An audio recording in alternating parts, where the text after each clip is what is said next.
to numb it. I don't want anything right now.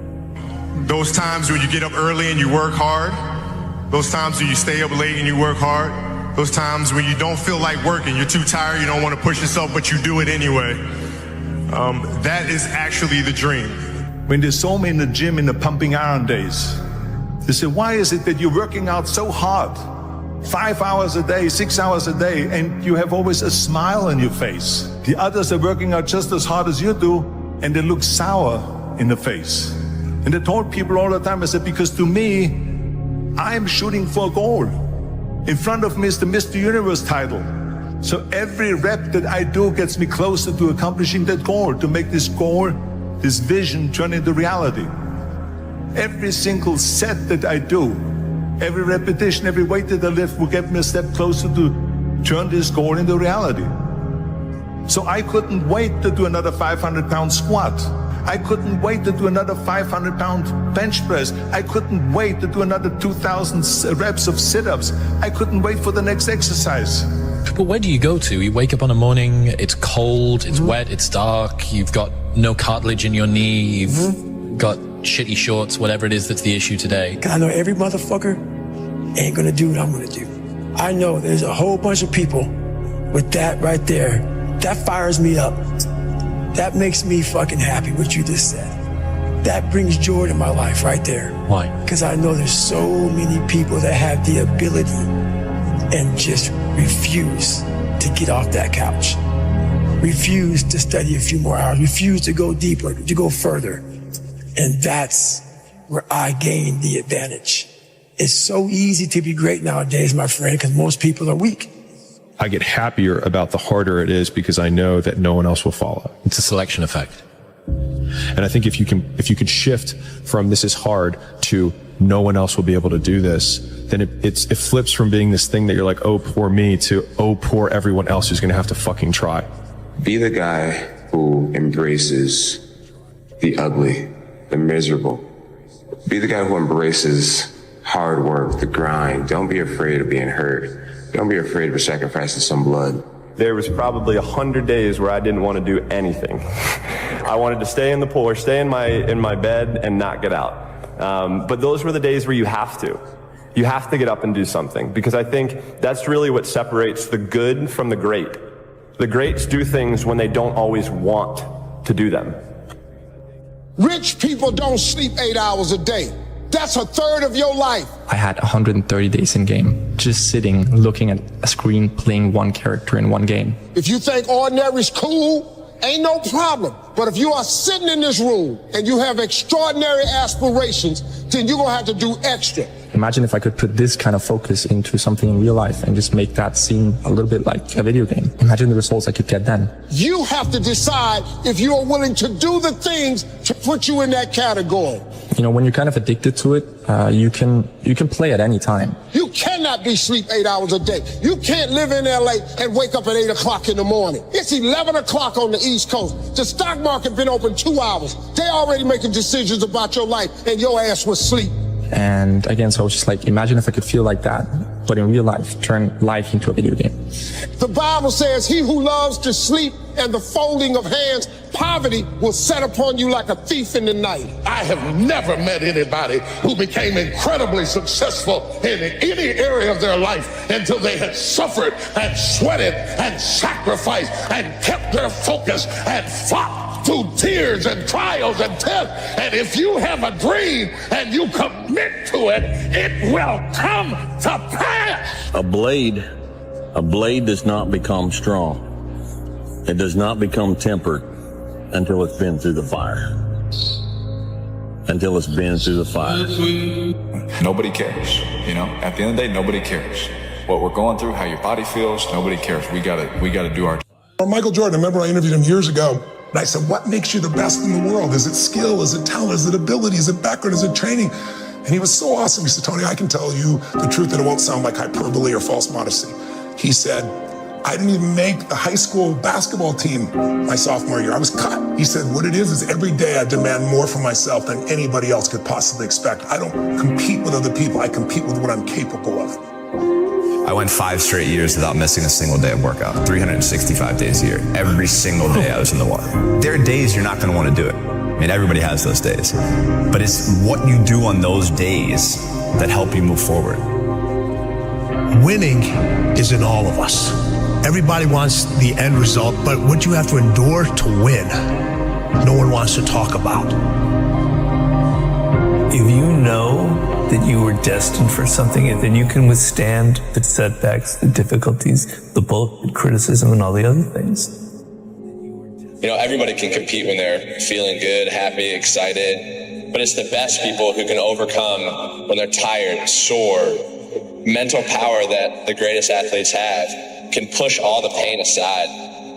The first time I had met Stephen Curry back in 2007, it was after his freshman year at Davidson, which was before he blew up. No one knew who Stephen Curry was after his freshman year. But I remember there was a few things really remarkable about him. But the most impressive thing was at the end of the first workout, he came over to me and Steph said, "Will you rebound for me? Because I don't leave the gym until I swish 5 free throws in a row." I mean, he was conditioning himself to be in that state. He was conditioning himself to do that and to not accept anything less. Mm-hmm. And, you know, one of the reasons I think he'll go down in history as the best shooter we've ever seen is his ability just to move on to the next shot.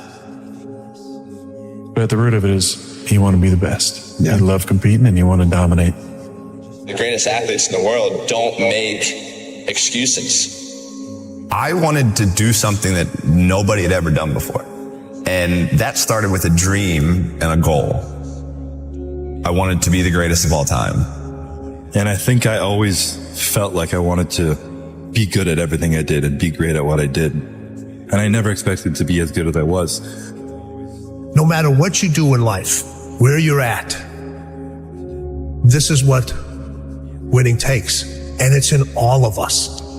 We all have fear, but if you harness it, it takes you to places that you couldn't even imagine.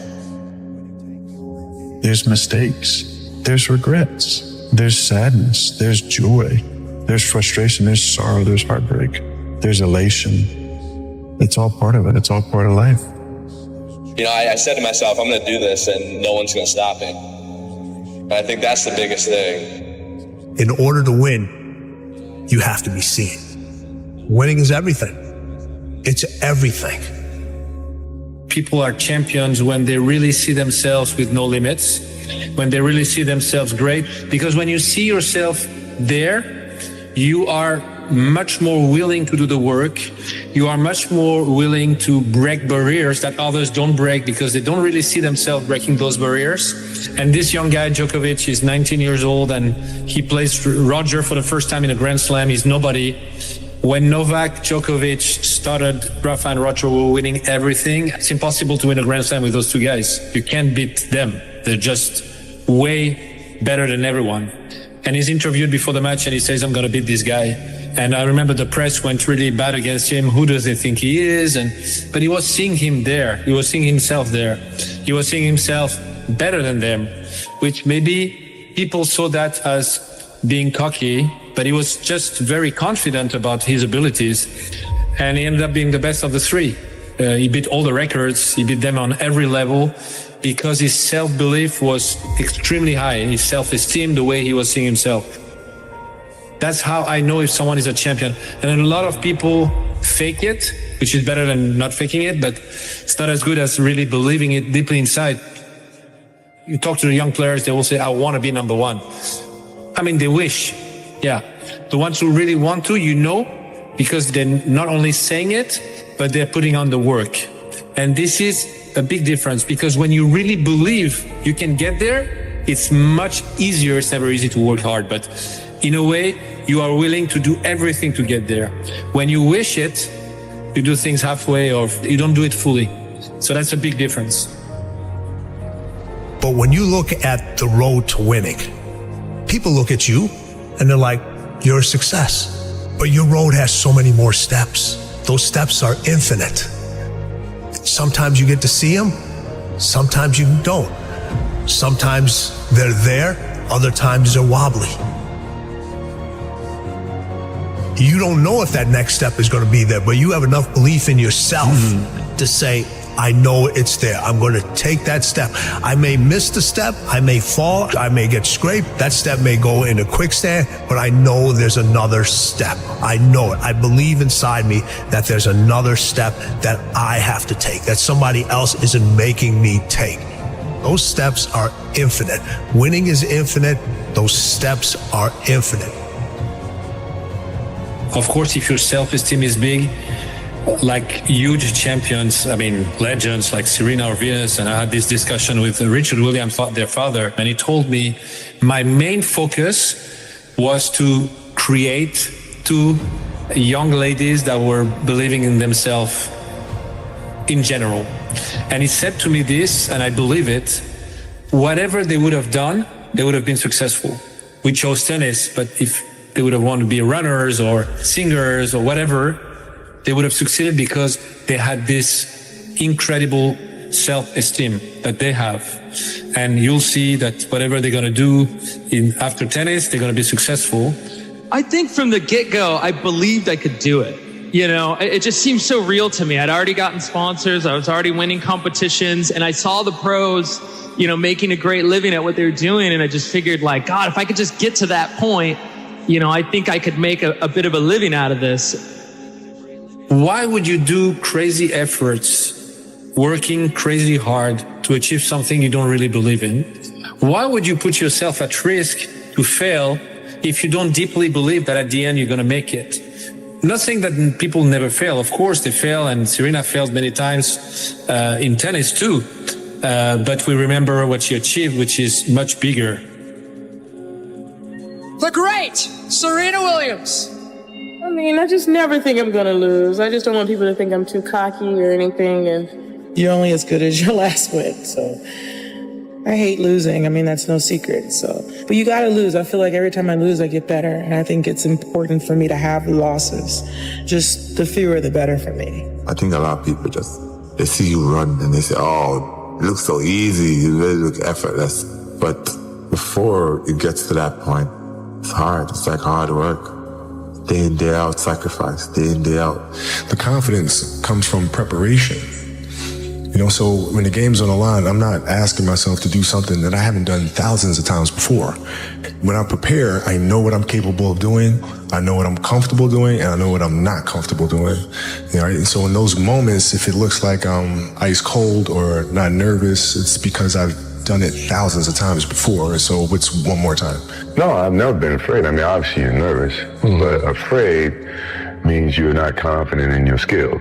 I have total confidence in my skills, so I'm not afraid. You know, if you put your mind to doing whatever you want to do, you know, good things can happen.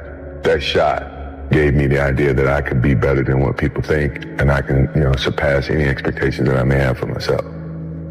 The start is just every day do something you didn't do the day before. If you just pay attention to the details, you pay attention to the details, those distinctions are easy to see. Everybody talks about working hard, showing up early, showing up late, doing all. Everybody can do that. Everybody can do that. It's the mannerisms of the way they carry themselves. It's the way they compete. It's the way they listen. It's the way they absorb information, how coachable they are. The one thing all my athletes in business, in sports, the best of the best are so coachable. They listen. They listen. They absorb the information. They pay attention. They're there. Of course you want to win, but winning is not a goal. Winning is a result. The goal is, what do I focus on? I focus only on things that I can control. Winning, you cannot control everything, but there are a lot of things you can control. A lot of things happen, a lot of emotions come in, a lot of thoughts come in. You have to take them away, and the only way to take them away is to talk to yourself in a way that makes you better. But you also have to make efforts every day, and you do, to have those small victories and build yourself as a person that is able to achieve his dreams. By no means have I never made a mistake. I've made lots of mistakes, both in and out of the pool, and you know, I've been able to learn from every one of those mistakes, and I've been able to, you know, help people not make the same mistakes that I've made. So keep going. You're doing the right thing.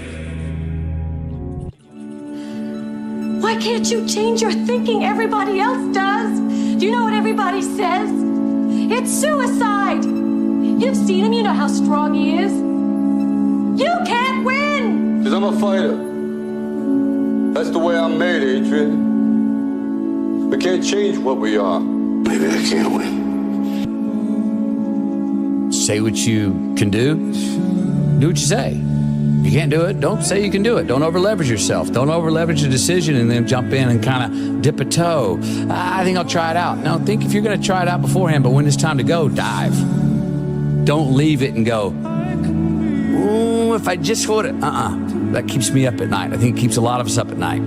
Finding out and looking in the mirror and going, I didn't half-ass it. I went all the way. I found out. Then why didn't you quit? You knew I was trying to get rid of... And he'd lost his father earlier in the week. Literally 48 hours later, he was in the car. Yeah, what was it like racing that year, having to show up again now where you don't have the person who believes in you and loves you intrinsically? Like, what was that like? I don't know. It was on the Tuesday of Baku. As soon as he passed away, I asked myself, what would he want me to do?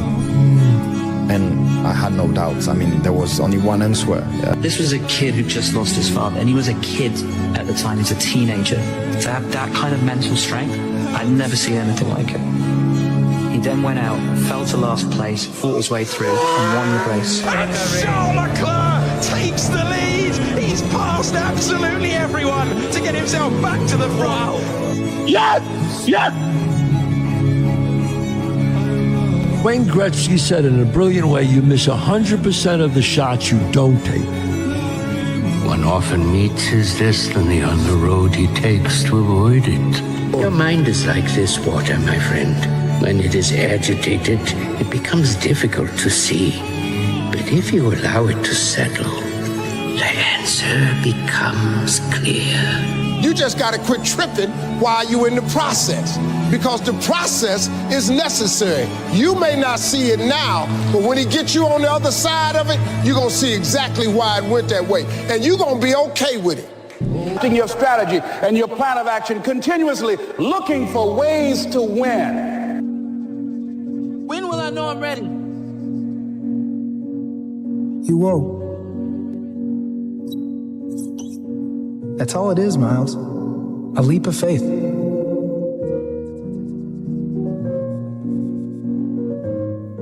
now you gotta ask yourself, are you here to prove something to other people? Or prove something to yourself? Until you win, effort always goes unnoticed. Get used to it. No one roots for you until everyone roots for you. That's just how it works. What?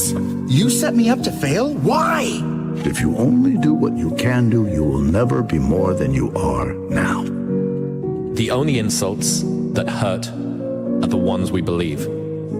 Next time someone insults you, remember, they're going to die.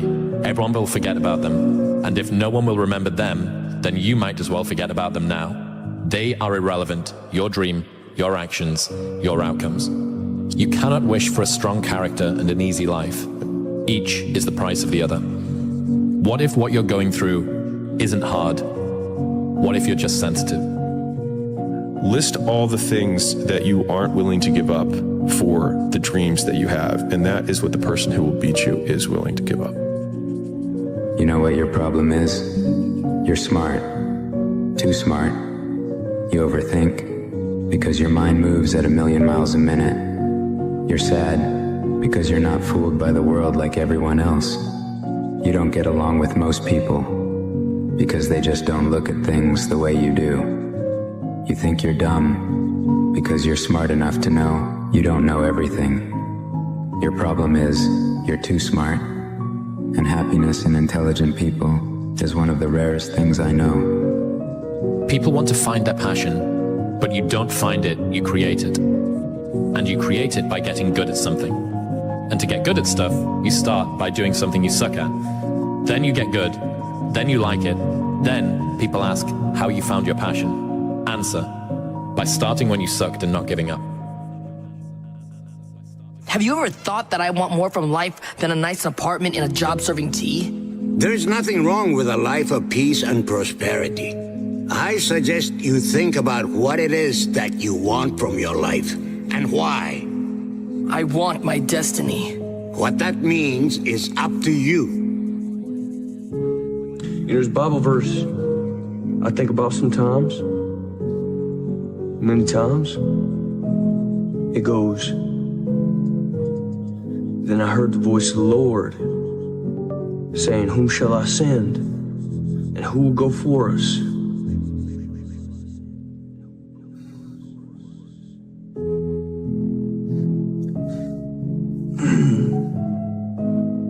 And I said, "Here am I. Send me." When I had my accident, I found out at that moment, nothing in life is promised except death. If you had the opportunity to play this game of life, you need to appreciate every moment. A lot of people don't appreciate their moment until it's past. Well, if you can be in a bad mood for no reason, you might as well be in a good mood for no reason. If it's not going to change your life, it shouldn't change your mood. If the cost is peace of mind, don't buy it. Don't ever pass up an opportunity to be of encouragement to other people. Don't ever pass up an opportunity to inspire someone. Don't ever pass up an opportunity to empower someone. Don't ever pass up an opportunity to show someone love, because the thing about it, my wound, like you can see this. You can see my arm. My wound is visible. But it's a lot of people in this room that are wounded, and you can't see it. And it's internal. Hard work actually works, and with virtually everything. It might not make you the best at whatever it is you're pursuing, but it will certainly make you better than you are. I've found greater fulfillment in the journey of pursuing my goals than in the moment of achieving them. Tell you the truth, I don't know if it's special. Only you're gonna know that when the time is right. And it ain't gonna come overnight. You're gonna take a beat, you're gonna take this, you're gonna get knocked out, you're gonna get up, and you're gonna see if you got the right thing. But you gotta work hard. I swear to God, if you're not gonna do it, I'm out. Like every punch I ever thrown has been on my own. Nobody showed me how to do this. I'm ready. Well, it's to be unyielding. You know, you never give an inch to anyone. No, like you're always going after it. Always going after it, always going after it. And if there's a challenge that ensues, oh, good, I want to see how I stack up to that. So you go after it, And it's just, it's fun. It's like you get a chance to compete against opponents, and you get a chance to see where you stack up against them. It's like, I want to see, maybe I'm not good enough today. If that's fine. I'll be good enough the next time I see you, though. You know, and you get a chance to always measure yourself. So I guess that's where relentlessness comes from. I wanted to read you a quote from 2013 that you said, "I've lost my mind on this game, like Vincent van Gogh dedicated his life to his art, and he lost his mind in the process." That's happened to me, but... When that gold belt is around my waist, when my mother has a big mansion, when my girlfriend has a different car for every day of the week, when my kids have everything they ever want, then it will pay. Then I'll be I'm happy I lost my mind. How'd you get good at this? Honestly, I made a lot of mistakes. That's the secret? Just f*** up? It might be, f*** up. I think as I started early, I got my skill set up really quick, and then started to feel like I was really the best, like at all these really good places, I really was the best cook. And then I started at this really great place as a commie, and this other chef started the same day as me, and I thought we were competition, but really we weren't. Like, he was better than me, much better than me. He worked harder and faster, and it was the first time I realized that I wasn't the best. So I started looking at it like it was a good thing. Like, at least I knew who the best was now, and I could take that pressure off myself. And the only logical thing to do was to try and keep up with him. So I never left this guy's side. And you got better? Oh, mate, I got better than I ever thought I possibly could be, just from trying to keep up with him. Never say never. Because limits, like fears, are often just an illusion. Because we know that it's not easy. But no pain, no gain. Not even coming from the Shaolin Temple. Worldwide known, that sentence. Everything that hurts you, find a way to overcome it. Everything that you feel is difficult for you, find a way to still do it.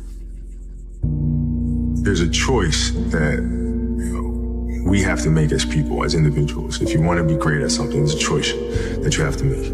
We all can be masters at our craft, but you have to make a choice. What I mean by that is the inherent sacrifices that come along with that. I knew that I was not going to be stopped. So at the age of 18, this was my life, right? So you can't possibly become better than me because you're not spending the time on it that I do. Even if you want to spend the time on it, you can't because you have other things. You have other responsibilities that are taking you away from it. So I already won. So it's not the car, the house, the whatever. It is that internal goal, that internal why. And so for me, I just think that's it. It's something within it. You gotta pull it out. And so it's easy when you have a why, a purpose. I'm doing it for this, I'm doing it for that. It's easy to get up and get going. But if it's just for a car, what happens, Louis, when you get the car? Because you can buy it. What happens when you get the house? And you can buy the house. Because I think any person, any human realizes that if you want some kind of a good outcome, you're gonna have to work hard for it. And if you don't work hard for something, you're not going to get an outcome that's really worth much. There's things that you can control, there's things you can't control. Now, I will tell you that human beings can control a lot more than they think they can. And oftentimes, it's pretty easy just to say, oh, that's not me, that's not on me. And I think that's the whole genesis of the idea of extreme ownership, is most of the time, or much of the time, people say that's not my fault, there's nothing I can do about that. And more often than people think, there is something you can do about it. And it is your fault. It's normal to not know what you're doing. If you did, it wouldn't be called growth. High five your fear, uncertainty, and doubt, and carry on. Do you get tired, stressed, sad, hungry, frustrated, unfocused? Do you feel misunderstood? Great. You're human. You don't need medication. It is hard. It's hard when you're young to wake up in the off season at 6 a.m. to go train and work out, knowing that all your friends are sleeping in and eating pancakes. It's hard when you're on your way to practice, weighed down with all your gear, and it's 90 degrees out and all the other kids are at the pool or at the beach, and your body is already completely exhausted from workouts in 2-a-days. It's hard to throw, catch, block, and tackle, and hit kids when they're way bigger and way more developed than you, only to go home that night bruised and battered and strained, but knowing you have to show up again the next day for just the chance to try again. But understand this, life is hard. You're not good enough. If you quit, you're gonna quit everything hard in your life. And that's a big problem for you. People delay doing things they don't like for longer than it takes to do them. Yeah, we need to be reminded more than we need to be taught. Bad things don't come in threes. Bad things happen, people don't know how to cope, and they allow one bad thing to snowball into more. Bad stuff sucks. The only thing worse is letting one bad thing ruin many good things. So when I was growing up for like 3 years, so from the time I was 8 to the time I was like 12, we lived in a $7 a month place. And what I call it is I'm always paying rent in that $7 a month home. Every day of my life. I go back and revisit that place, because that place made me this good animal. That place made me this hard man. And then from that place, so that place is hard work. That place is going back to the fundamentals of life. The fundamentals of what made David Goggins, going back in there, going back to the library of David Goggins, studying even more of what I know, taking that out, going back to where I'm at now, and then moving forward. Difficult things make regular life less difficult, because regular life can be confusing, and little things that go wrong and little problems that arise are exacerbated by the fact that you're not accustomed to dealing with hardship. But it was still a kid with a dream and a belief in himself. And for many times I was laughed at and not believed in, but you know what? Nothing external can defeat the internal. The only thing that can take someone down or break you down is internal. Nothing external is strong enough. It's just about making sure your internal dialogue and your internal belief in yourself is strong enough that it can withstand the external. The external is there. Yes. You've got to accept it. You've got to embrace it. You've got to understand it and be aware of it. But don't let it seep into your internal dialogue. I think the more, at least for me, the more I've tried to create space between how I feel and what I do, the more consistent my outcomes have been. Embrace the process. You say, Dwayne, what process? Life. Life. Embrace the journey and the process of life. You only get stronger hiking by going uphill. Nobody gets stronger hiking by just going downhill. Because you're probably in the bed right now. You're probably an underachiever. You're probably somebody who doesn't want to do anything with your life. People should stop complaining. Right. People should figure out who the they are. Good call. People should not listen to America propaganda of fixing the shit they suck at. They should be tripling down at what they're good at. They should be competent in certain areas, but you're not gonna become Beyonce, or like your bone structure is a certain way. Like, you're not going to solve everything. Your IQ can get a little bit better, but don't worry about the incremental. Figure out what puts you on fire and you're halfway decent at. If you're lucky enough right now to be listening and you're good at what you like, become tunnel vision. Because there's way too many voices telling you what and how. The reason most people who are listening right now are not doing that thing is they're worried about the opinion of somebody. And the reality is, we have to get to a place where you're doing you, because the number one thing that scares the fuck out of me is regret. The Lonely Chapter describes a time in which you're growing, you're changing as a person, and you're now so different that you can no longer resonate with your old set of friends, but you're not sufficiently developed that you've got the new set of friends that you're going to grow into. And this is the lonely chapter. And the problem with it is that you're always, the desire to sort of regress back to where you were is always going to be there. And you're going to have uncertainty. There's not even the promise of glory or success or triumph when you get through the other side. What am I pushing toward? You're telling me that I'm not going to go out on this night out with my friends, which I've done for the last 5 years or 10 years in the town that I grew up in or went to university in or whatever. You're telling me that I'm not going to do that because I'm going to get up and I'm going to meditate or read. Who even knows if meditation works, right? Like, you've got all of these questions in your mind, and all of your friends and all of the dynamics and the temptations pull you back toward that. It pulls you back toward the old version of life. Just lock on me for 6 months, bro. Please. I really want you to be great. You got me, I got you. We all we got. Let's see what happens. It's so easy to quit, bro. That's what everyone's doing.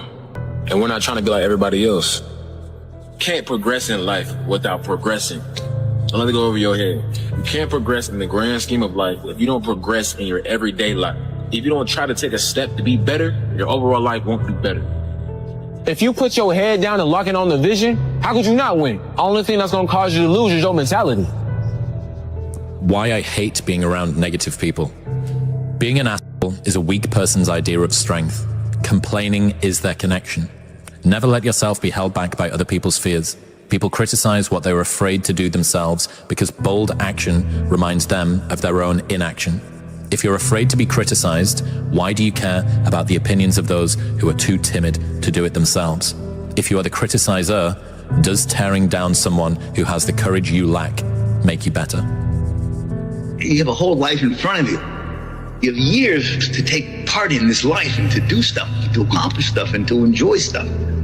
I think about that. If I was 22 again, and if God said, hey, Tom, I'll make you 22 again, okay? Just do something different. Wow! Oh my God. I'd be like a professional golfer this time, even though I can't. I'm lousy at golf. I stink at golf. I would do something that I think in my brain I could never do, which was bodybuilding at one time. I thought I could never do this.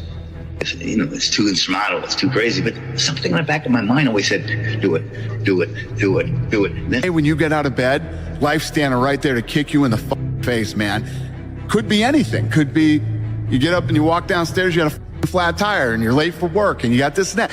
Life is going to throw all kinds of crazy shit at you, right? And you have to be ready for it, and you got to deal with it. You can't curl up into a ball. You can't run away from it. You can't hide. You have to take all this shit head on. So this lonely chapter is a period through which I think everybody needs to squeeze. Anybody that decides to go from a place they are to a place that they want to be is going to have to let go of people who can't go there with them. It's that if you know that there is something that you're meant to do, if you know that there's something that you're meant to change, you will have to let certain groups, friends, routines, places, activities, recreations that you do, you're going to have to let those go. And there is this, the Rocky cutscene lasts for 90 seconds in the movie, but it can last for 5 years in your life. And you have no idea whether or not it's even going to work. And that's the bit that always got to me. The bit that always got to me was I didn't even know if there was going to be any glory on the other side. It's like, you think, well, I'm just stood here doing the thing, but I don't know if it's going to come out on the other side. And I can promise you, anybody that has done anything, moved from any place they were to any place that they want to be, has gone through this lonely chapter. I think you just gotta wake up one day and just say, so what? Like, who cares if you don't believe in me? I believe in myself. You don't put too much work to not have this amount of confidence. And if you don't believe in me, it doesn't change my success story. I'm still gonna win. But I guess one thing I gotta say is, let me know when that hate starts making you money. You may be right that other people did certain things or you got dealt a bad hand. It also doesn't matter, because the only thing that you can control is obviously the actions that you take. And the only person who's in control of that is you. Nobody is going to understand you, bro. And it's like, I really realized nobody ever believed in me. Like, you have to believe in yourself. If nobody else is gonna understand, then you have to make sure that you understand and that you believe in yourself, because that's where it starts. Control freak is a word people with low standards use to describe people with high standards. You're not a control freak. You just want it done right the first time. You're not anxious. You care. Do not expect mediocre people to support world-class goals. If you go visit the darkness that you've been running from, you'll have the opportunity to leave a better person. You'll have a better understanding of yourself. You'll have a better understanding of your purpose. But if you don't take that trip and the darkness comes visits you, it's a guest that will never leave. You're playing against the Golden State Warriors. Score is 107-109. You guys are close to getting into the playoffs. You know exactly what happens in the game. You go up, you're about to take your shot, and then all of a sudden, boom, Achilles happens. Bryant again going to work, falls down. Again, he's struggling. Right after you were injured, you went on Facebook and you posted a lengthy blog. You know what this is? Oh, yeah. This is such BS. All the training and sacrifice just flew out the window with one step that I've done millions of times. The frustration is unbearable. The anger is rage. Why the hell did this happen? It makes no damn sense. Now I'm supposed to come back from this and be the same player or better at 35? How in the world am I supposed to do that? I have no clue. Do I have the consistent will to overcome this thing? Maybe I should break out the rocking chair and reminisce on the career that was. Maybe this is how my book ends. Maybe Father Time has defeated me. Then again, maybe not. It's 3:30 a.m. My foot feels like dead weight. My head is spinning from the pain meds, and I'm wide awake. Forgive my venting, but what's the purpose of social media if I won't bring it to you real, no image? Feels good to vent, to let it out. To feel as if this is the worst thing ever. Because after all the venting, the real perspective sets in. There are far greater issues and challenges in the world than a torn Achilles. Stop feeling sorry for yourself. Find the silver lining and get to work with the same belief, same drive, and same conviction as ever. One day, the beginning of a new career journey will commence. Today is not that day. If you see me in a fight with a bear, pray for the bear. I've always loved that quote. That's Mamba mentality. We don't quit, we don't cower, we don't run. It's a hurting, but the Lakers down by 2, and they want him and need him at the free throw line. Got it. Yeah. How the hell do you tolerate that kind of pain? I tell this example, and I think this is the best way to explain it. Your kids are upstairs, wife is wherever she may be, it's going down, all right? I'm willing to bet that you're gonna forget about your hamstring, you're gonna sprint upstairs, you're gonna grab your kids, make sure your wife's good, you're getting out of that house, right? Hamstring be damned. You're not gonna feel your hamstring. Right? This is another obstacle. This obstacle cannot define me, it's not gonna cripple me, it's not gonna be responsible for me stepping away for the game that I love. I'm gonna step away on my own terms. And that's when the decision was made that, you know what, I'm doing it. I'm doing it. Disgust. Disgust. Disgust is a negative emotion, but it can have a very positive, powerful effect. Disgust says, I've had it. What an important day that could be. Most people will not understand your obsession, your drive, and your determination. Success is a lonely journey. That's just a reality. And most people are not going to understand why you're so driven, why you're so obsessed. And if you try and make them understand, you're going to end up frustrated. The best advice I can tell you is go on the journey by yourself. If I'm going to be just as miserable being mediocre as I am doing this I think Iverson, so that's how he's going to play it. You going to do this? Okay, fine. That's all I needed. That's all I needed for him to do that. And it became personal with me. Welcome all experiences. You never know which one is going to turn everything on. Don't put up the walls.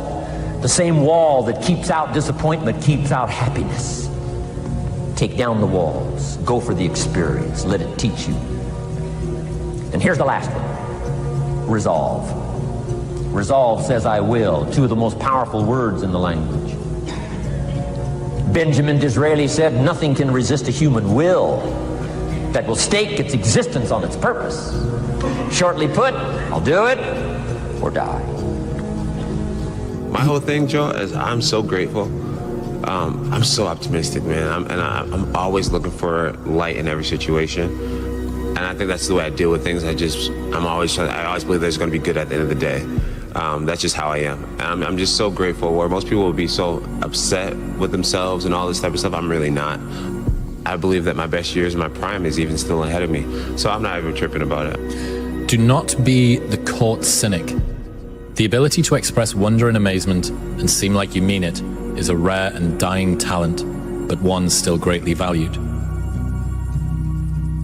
First thing is you gotta be selfish as hell. You gotta be selfish. I don't give a f***. It's the sacrifice, but without great sacrifice and without great risk, there is no such thing as great reward. You have to have, and I don't like this word, but I'm gonna say it because it's true. You have to be a little maniacal with this shit. Maniac, right? That word isn't good in a lot of situations, but when you're pursuing your destiny, when you identify with your destiny, you have to be selfish, you have to be maniacal, you have to be uncompromising. And you have to move in a way when it comes to those three things, when you function completely in a way where it's an unwavering faith. Like, it don't matter how f***ed up that shit might look. It don't matter how much it feel like it ain't gonna work. People say I'm conceited, I talk too much, but they must have pity on me. It's hard to be humble when you're as great as I am. We have been fed this line of horse that you're supposed to seek comfort, and I don't think you are. I think you're supposed to seek lessons, and you're supposed to seek difficult tasks and accomplishments, and through those things and through doing things that are hard to do, even if it's just a 90-minute hot yoga class. I do a 90-minute yoga class, man. Those last 20 minutes, I do not want to be there, man. And I definitely don't want to give 100%. And I can cheat. I can kind of half-ass it. But if I don't, and I get through it, when that time is up and the lady says namaste and everybody gets up, I'm like, man, I made it. You know, I lost 15 pounds. My yoga mat is drenched to the point where I could literally wring it out and fill a jug up with water. But through that struggle, I will now have a better day, and I better do it again tomorrow. Why you need to go all in. The main reason you need to go all in is because you have nothing to lose, bro. When you think about it, guys, you're already broke, okay? And we know that you're not gonna save yourself rich, okay?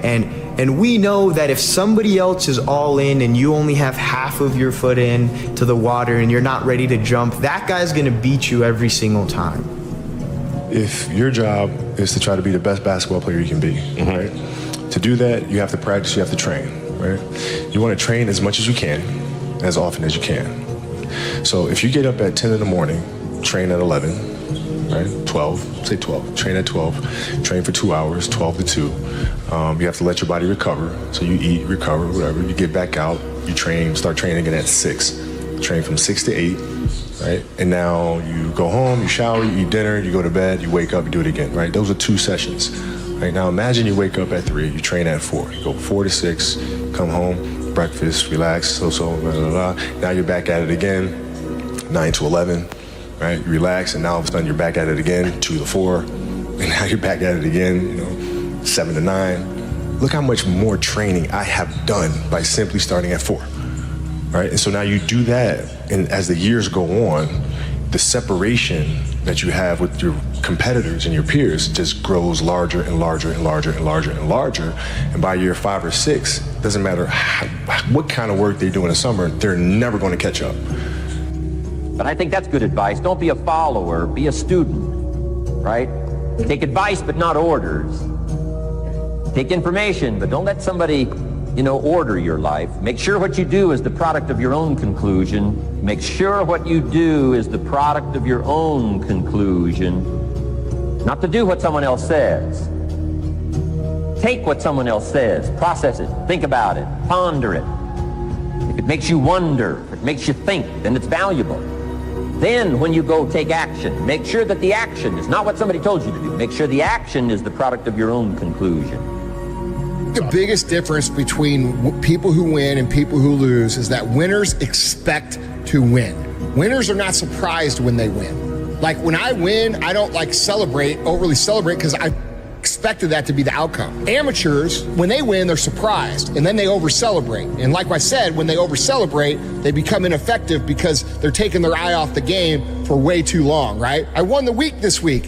And then they talk about that 1 week for the next 6 weeks. And the next 6 weeks, the guy who expected to win is still going just as hard. So it's an expectation. That's the difference between winners and losers that I think in terms of not so much their self-talk, but just their attitude. You're gonna know what it's gonna be like to make it personal. Because I'm gonna make it personal. Because it's always been personal to me. You identify with this gift. We all got the gift. There's something that we've all been blessed with. At some point, if we listen to that little thing that speaks to us inside, some people call it instinct, some people call it a vibe, some people call it an energy, whatever the fuck you call it. Some people call it a voice. Whatever that thing is, bro, if it sparks the thought that changes the whole trajectory to what your life can evolve into because you took a second to listen to that shit,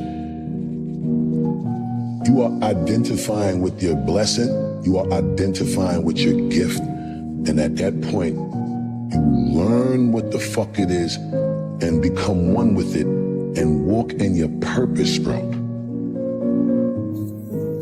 The key is time is precious. Now let me give you Bill Bailey's description of time. Life is not just the passing of time. Life is not just the passing of time. Life is a collection of experiences, their frequency, and their intensity. Life is not just watching the clock tick away. Life is a collection of experiences,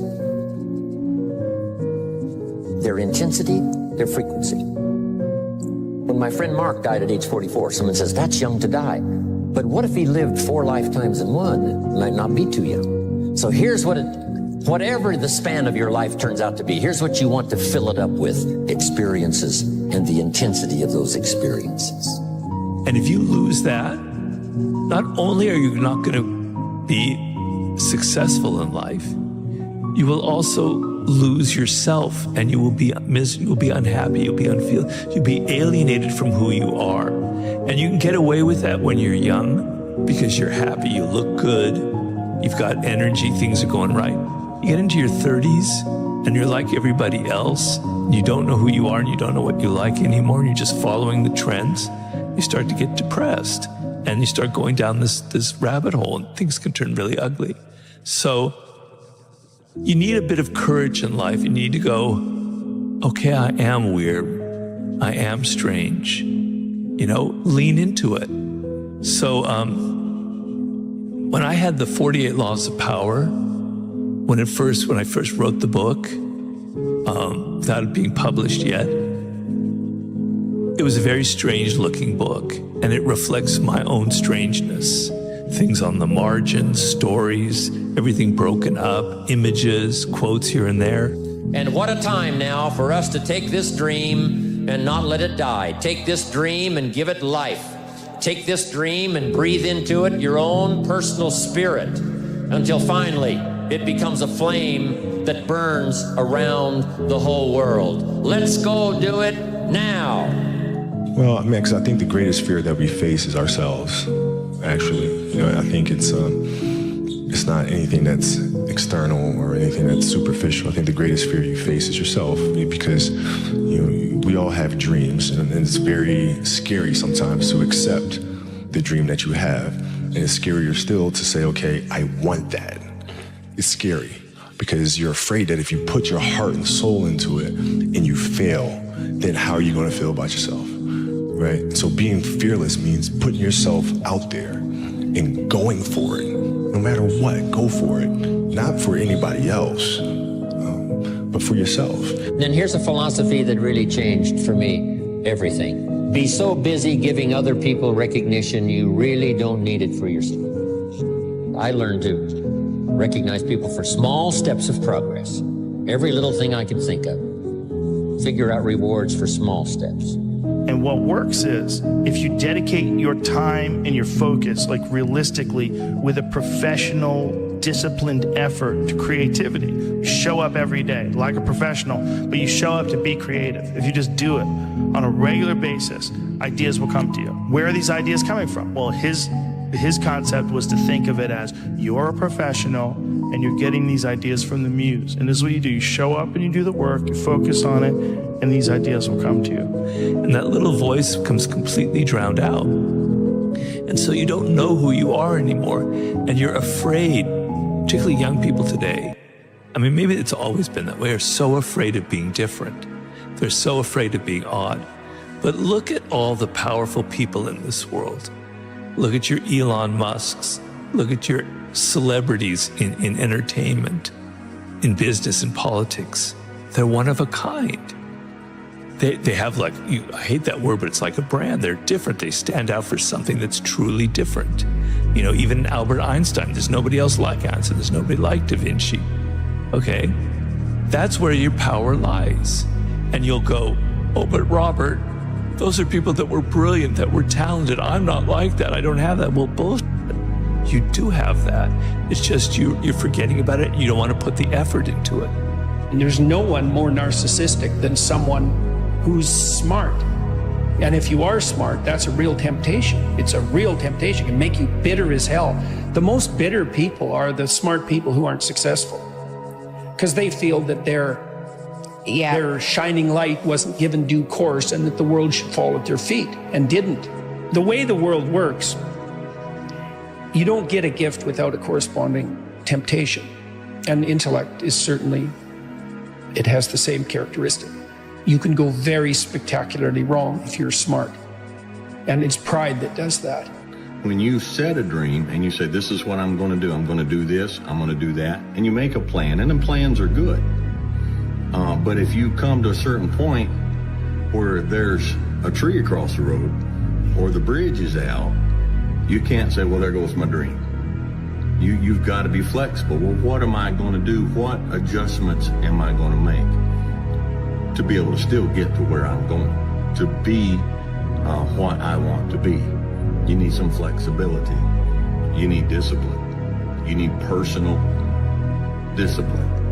There's times when you don't feel like doing what needs to be done to get this. But you got to say, feelings has nothing to do with it. This is my dream. This is what I'm going to do. Lots of people associate working hard with not making progress. Therefore, working feels like wasting. So the idea that working hard doesn't make progress is one of the biggest farces that exists in humanity, right? And so if there is anything that's eternal for us, at least as individuals, it's going to be who we become in the process. And so one of my favorite quotes is, the work works on you more than you work on it. And so if you want to be the best in the world at something, you do the work to become the best in the world, and the work works on you. And so, I mean, there's a biblical proverb, I think it says, like, there is profit in all labor. And that means that even if the thing that you're working on right now doesn't amount to the outcome that you expected that it would, it doesn't mean that you don't become better through doing it. And so the whole point of the human race and the human mind in itself is evolution, whether it's evolution spiritually, physically, period, evolution. The purpose from birth is creation. That's all humans do. Everything around you was created. You were created. That table over there created, this chair created, this mic created, that camera created, that hat created. The whole point of the human race in itself is creation. Before now, when there was at least ideally the belief of two human beings on earth, everything after that was a creation in itself. The whole point is evolution and creation. If you're not evolving, you're doing something wrong. So anything that takes away the power of your mind is keeping you still and delaying your evolution. The whole point of life is evolution. Study your laws of the universe. The law of attraction, the law of abundance, the law of equivalent exchange. Study your laws, the laws of cause and effect, the karmic cycle. Study your laws. Dwell into your mind, meditate. Understand that you can alter your realms by your train of thought. Maybe someone's don't like me because maybe I'm too good. I don't follow the records. The records follow me. In my mind, I'm always the best. The talent is part of me, but if you don't work the talent, you're never gonna achieve that things that I'm achieve. So I try to do my things to improve myself in the training, specifically in the games, because this is the most important thing. So I always try to improve something season by season. Our mind, it's a box of surprises, and you have to challenge yourself to be consistent.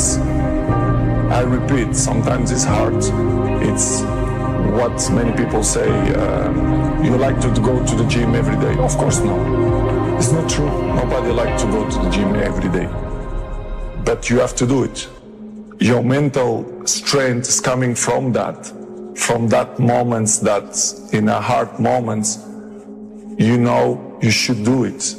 So, and I do it because after that, maybe in the beginning you feel hard to start, but after when you finish the gym or cold plunge or even the training, you will feel better. We all saw the huge potential that he had, and he came over and his first thought was to entertain, and we wanted to win.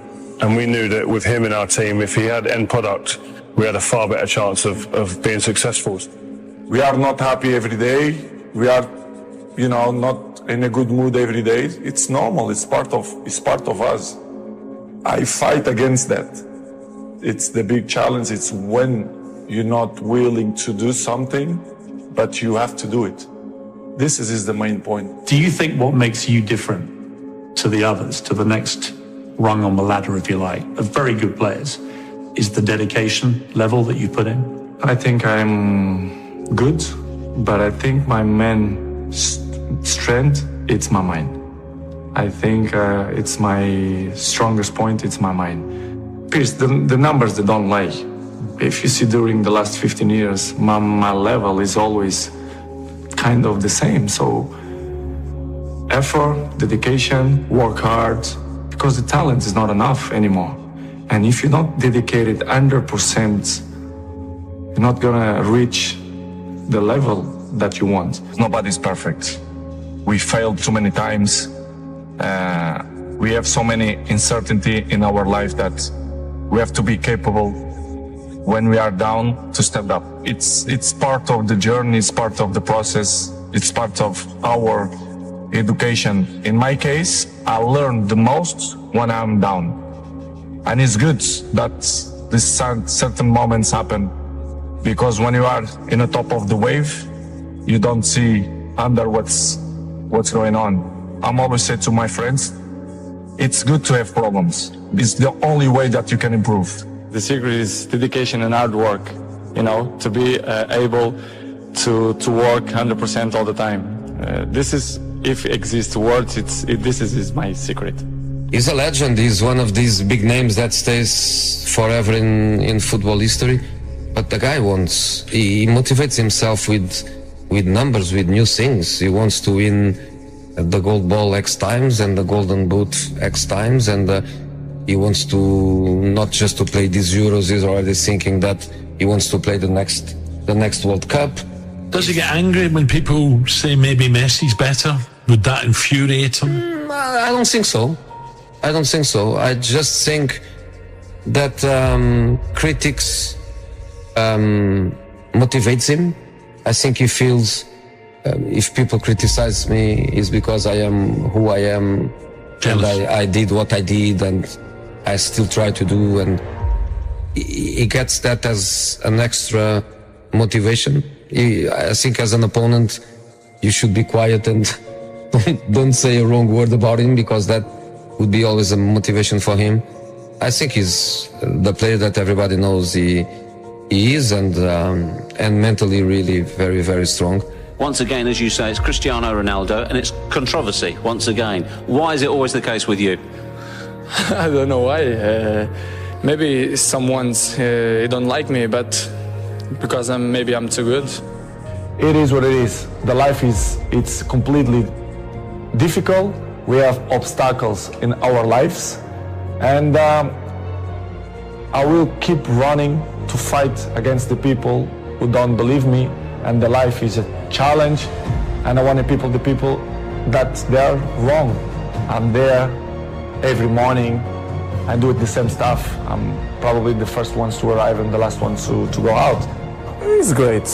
This is giving me motivation to still work hard and better in my job. But I have to say, to be in my shoes is not easy. But I'm not complaining. I just want to say that I'm feel happy. All this happened because of reason. The reason is I'm unbelievable inside the pitch. This is why the people have so much interest on me. Are you the best footballer in the world right now? I think so, yes. In my mind, I'm always the best. I don't care what the people thinking, what they say. In my mind, not just this year, but always, I'm always the best. I'm always going to say that, because I think we have to thinking we are the best in our area. So in my area, I think I'm the best. Is there anything that Lionel Messi is better than you at? It's opinions. I respect the opinions. Maybe in your opinion, Messi is better than me, but in my mind, I'm better than him. So it's simple. Is that rivalry a good thing? For me, rival don't exist. The meaning of this word is not, don't exist. Rivals is in a war. This is it. We have rivals. Here in football, no, it's just a game. I think the numbers, they say everything. I don't need to say, I'm a minister of football, I'm a legend. The numbers say everything, so this is, I'm very comfortable. Cristiano Ronaldo, those two just keep pushing each other on, pushing the boundaries of greatness. Exactly, and would they have been able, that's the question that I always ask myself, would they have been able to do this and keep this up, the relentlessness that they've shown without each other? If they was out on their own, no one else around, would they continue to have done this? That's the question. No, I think they probably do add to the motivation. Yeah, 100%. I think all the great sportsmen in the world have always had that someone else to feed off. And I think this is another great rivalry in football. They don't talk about it. Seems like there's a bit of a respect between them. They don't ever mention each other really, but they're just phenomenal to watch. And people try and make comparisons of who's better, etc. Just enjoy them, man. How much has Lionel Messi pushed you to become a better player? I'm pushed to myself. I don't need other players to push myself. I just work since I was in sporting, so I push myself all the time to be the best. As I say many times, in my opinion, I'm the best because I think we have to think like that, not just in my job, but you have to think in your job you are the best reporter. And I'm thinking like that. If I'm not thinking like that, I'm not going to be stronger than I think I am. But you also love individual awards. They matter to you. It's part of my sacrifice, my obsession to win, to have success. You know, when I say success, it's I work for that. Talent is not enough. I dedicate myself so much that this is part of me. Records is part of me. I don't follow the records. The records follow me, which is different. Are you addicted to winning? Yes, I am. I'm addicted to the success. Because that's the thing that really drives you. Yes, I think so. And I think it's not something bad. I think it's good. It motivates me. If something don't motivate it, it's better, to stop. We shared this stage 15 years, me and him. I don't know if it's ever happened in football. The same two guys in the same stage all the time. Yeah. So it's not easy, as you know. And of course we have a good relationship. We have that battle the last 15 years, which is good. He pushed me and I push him as well. So it's good to be part of history of football. I'm there, and of course he's there as well. When I was at Manchester United, and you think, who was that person who had a massive impact on the club while they were there? And you can't look no further than Cristiano. And you talk about mindset. I don't know a stronger, more determined, obsessed player that I'd share the changing room with, because he was just phenomenal. Why we don't believe that we can do it better? You have to believe, you have to be positive to try to change the things. They only give up to the guys who is weak mentally. This is why I mentioned in the beginning, you have to implant that in your mind, that we are capable to change things.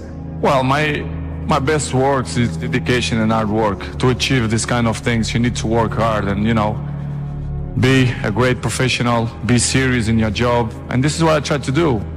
Been a great debate over the last few years with him and Messi. But I think over the last 6 months, I think he's gone on to another level. I think he's out there on his own. The way he started the World Cup, the way he finished last season. How many times can we say it about him? His improvement, his attitude. And I think a lot of it is not natural ability for Ronaldo. As brilliant as he is, I think it's just sheer hard work, determination, desire, courage. He's got a lot of courage. Wants to get in there. He's brave. I've said it before, the guy's a genius. This difference between making it because of talent and making it because of work ethic. You said to me you felt like an enormous percentage of your success has come from work ethic, and that there's sort of an unfair perception maybe of you of just being hyper talented, and that's where all the success comes from. To be honest, I think both have to work in the same time, because talent without work is nothing, and work without talent is nothing too. So I think the both mix up. And of course I have two. I'm not will say that I have more one than the other one, because if you see my whole career for the last 20 years, my level was high, and this is, as you can know, it's really tough. Not only in a football, but in any area. If you are top for 20 years, is unbelievable.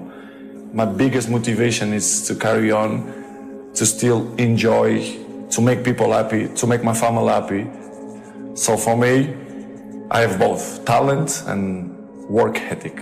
But the fact is that he has shown that it's not just ability, it is hard work, and he seems to be getting the fruits of all the hard work that he's put in down the years. He looks like somebody who will not put anything that's not going to benefit him inside his body. For example, you arrive home, you had a lunch, you do it a quick nap, and you wake up, you play with your kids, blah, blah, and I have to go to the gym at least 30, 40 minutes, but this will make the difference in the end of the day, you understand?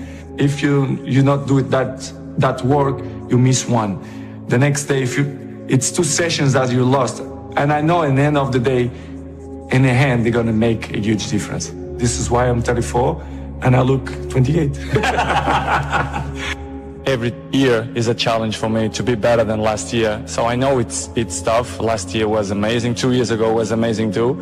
So my job is to continue to work hard and dedicate myself 100% in my job and win trophies, collective and individual too. He said, let's go and having a lunch after training. Go to his house, it was few people on the table. I look at it, it was just some salad, plain white chicken, no juice, just water. So we have a food, quickly a lunch, and after that, he said, let's go in the garden and play two-touch. I said, Cristiano, we just finished. So we go playing two-touch. After that, let's go for a swim. After that, let's have a sauna, jacuzzi. I was like, Cristiano, why we didn't stay at the training ground? So that's why I said Cristiano deserves everything he got right now. So I'm really happy for him, and he deserves. He deserves because he works so hard and he's a machine. Rio beat him in front of everyone, so we screamed, and Cristiano was so angry. He sent his cousin by a tennis table. After 2 weeks, he back and he beat Rio in front of all of us.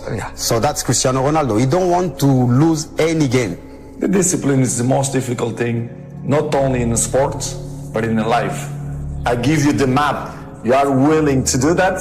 Yeah. It's the main point, because everyone wants to be Cristiano, but I give you the map. You think you will do it that?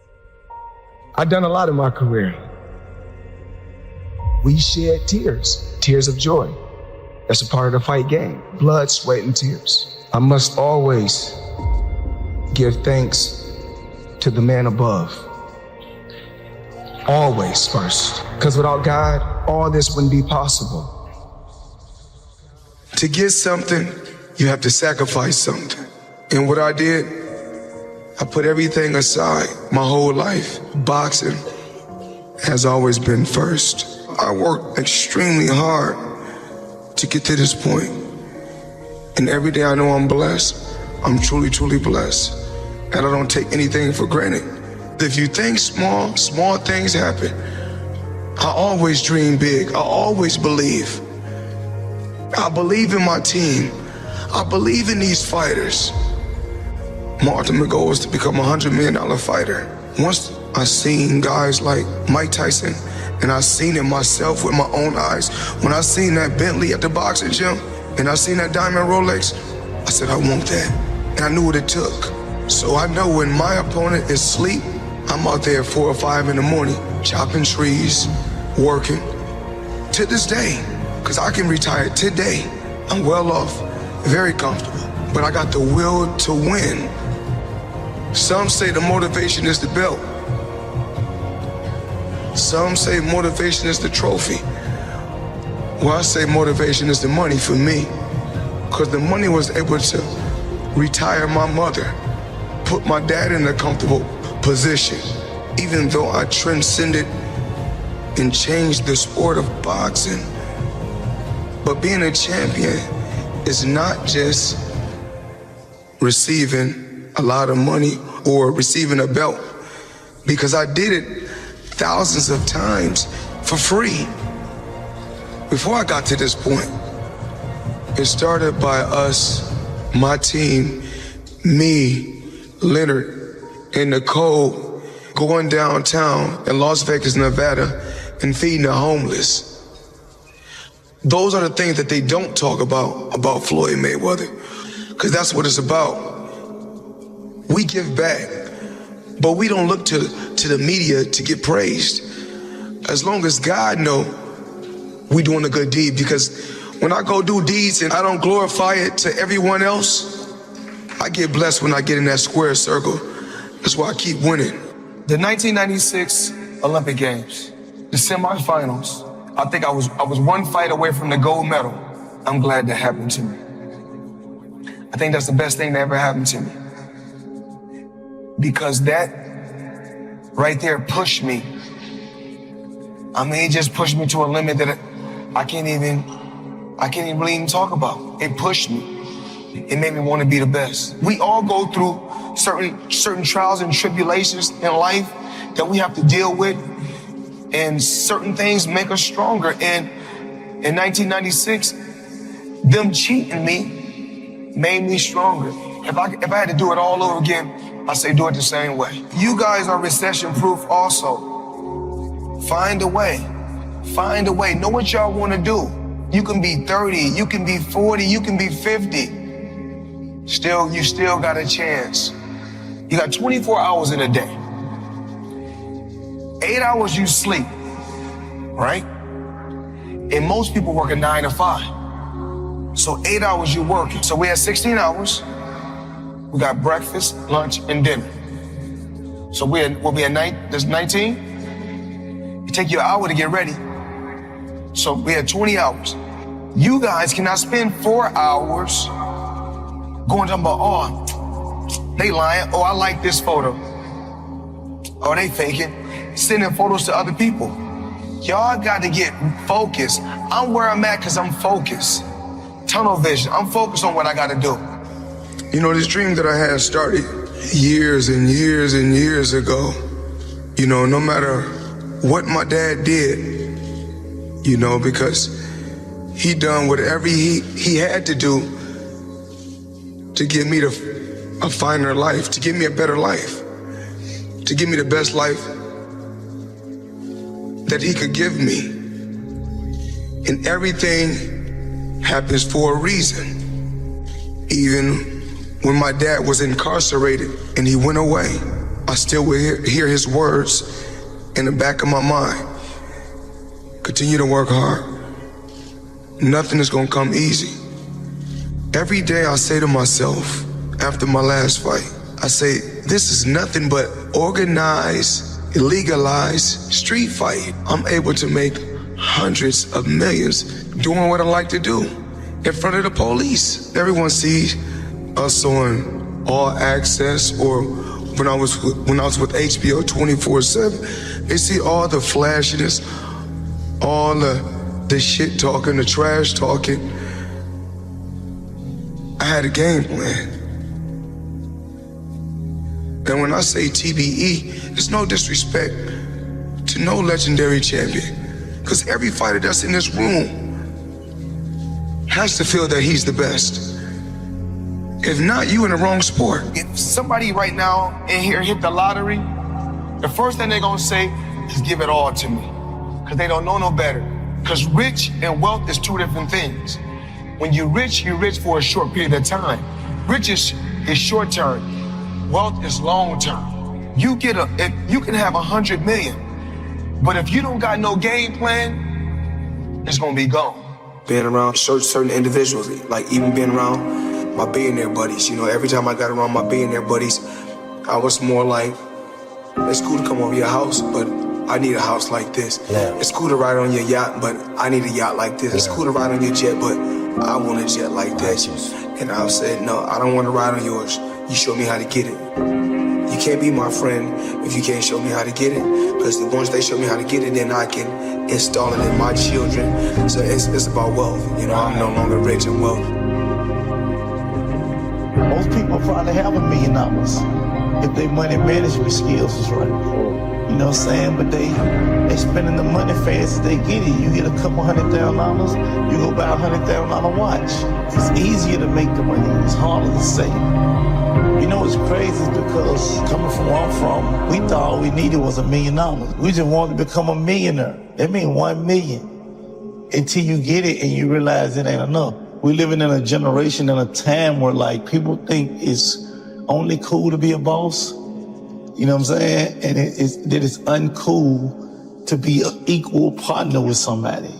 I just think boss a 4-letter word. Like, what does it mean outside of the action? If you're not doing boss shit, why you want to be a boss? Do you even know what being a good soldier is? Because some people, again, they offended by the idea of being a soldier, not me. You know what I'm saying? Like, I can step into soldier role and back into boss role at any moment. I play every role. You know, I heard a quote one time from Vincent van Gogh that really rang true. He said, he has dedicated his life to his art, and he has lost his mind in the process. When I sat and I thought about that, it sounded very familiar. I have given every single thing, every ounce of my life to this craft, to perfecting my craft, and I continue to do so. And in the process, I have lost my mind to regular society, to people who wake up at 9 a.m., who clock out at 5 p.m. They would look at me and say, I've lost my mind, but me, I have found it almost. My name is Conor McGregor. I'm a professional MMA fighter. My dream is to be world lightweight champion in the UFC, have more money than I know what to do with, and have a great life for my kids, my grandkids, everyone in my family, everyone that's come up with me. That's my dream. My dream is to be number one. Most young men, why they got into martial arts was to defend themselves. I started off really being into football. That was what my first dreams were, you know, being a football player. How good you were at playing football and how good you were at fighting, you know, they were the two things where I grew up. And then maybe as I start going outside my little estate and all, conflicts start happening, and I had to kind of think to myself, right, I need to be able to defend myself now as well.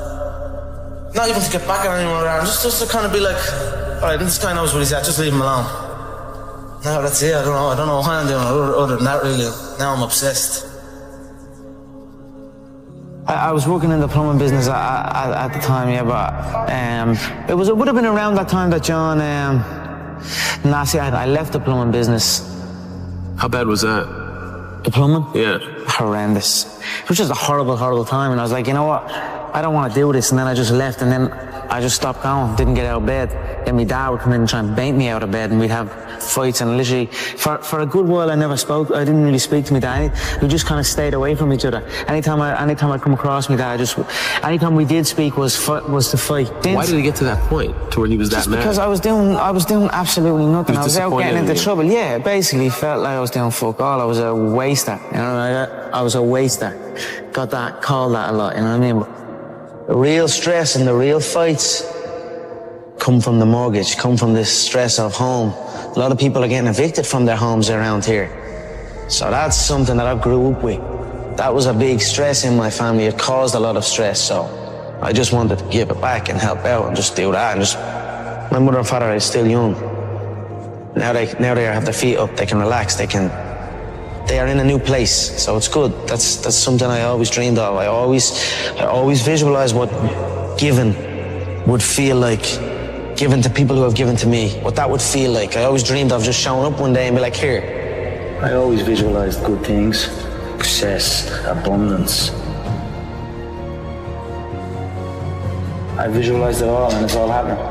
If you have a clear picture in your head of something is going to happen, a clear belief in that it will happen no matter what, then nothing can stop it. You know what I mean? It is destined to happen, and that's what happens. You know what I mean? It's perfect.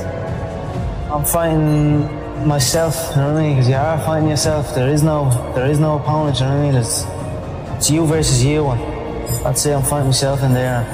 I'm gonna beat myself.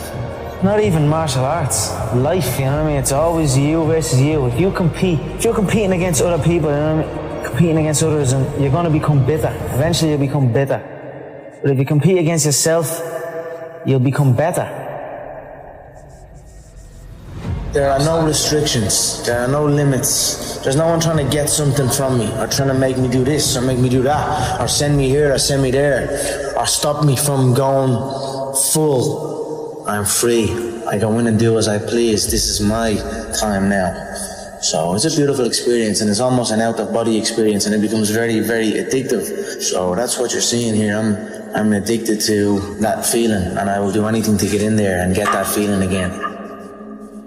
I truly believe we are all equal as human beings. If we are obsessed with something and we truly pursue our passion with everything we have, regardless of anything else, if you are obsessed, work hard, put in the time, you will succeed. And that is a philosophy that I carry, my coaches carry. And to see LeBron James, who's like a mega superstar over here and a phenomenal athlete, share that belief is inspiring right back to me. It shows that we are thinking correct. You know, this is hard work. This is an obsession. Nothing can beat hard work. If you're doing something and you're not interested or you have no passion for it, you should truly follow your passion. I'm not doing this for this. I'm not doing this for fake acting and pretending I can, you know what I mean? Trying to give emotion to some guy that wants emotion from me for a shot. I can't do that. I don't do this for that. But I understand that it's a double-edged sword and you must do that. I do it for the competition, to step foot inside that octagon. I have that feeling of freedom. So that is why I say I don't feel pressure in there. I do not. I feel free in there.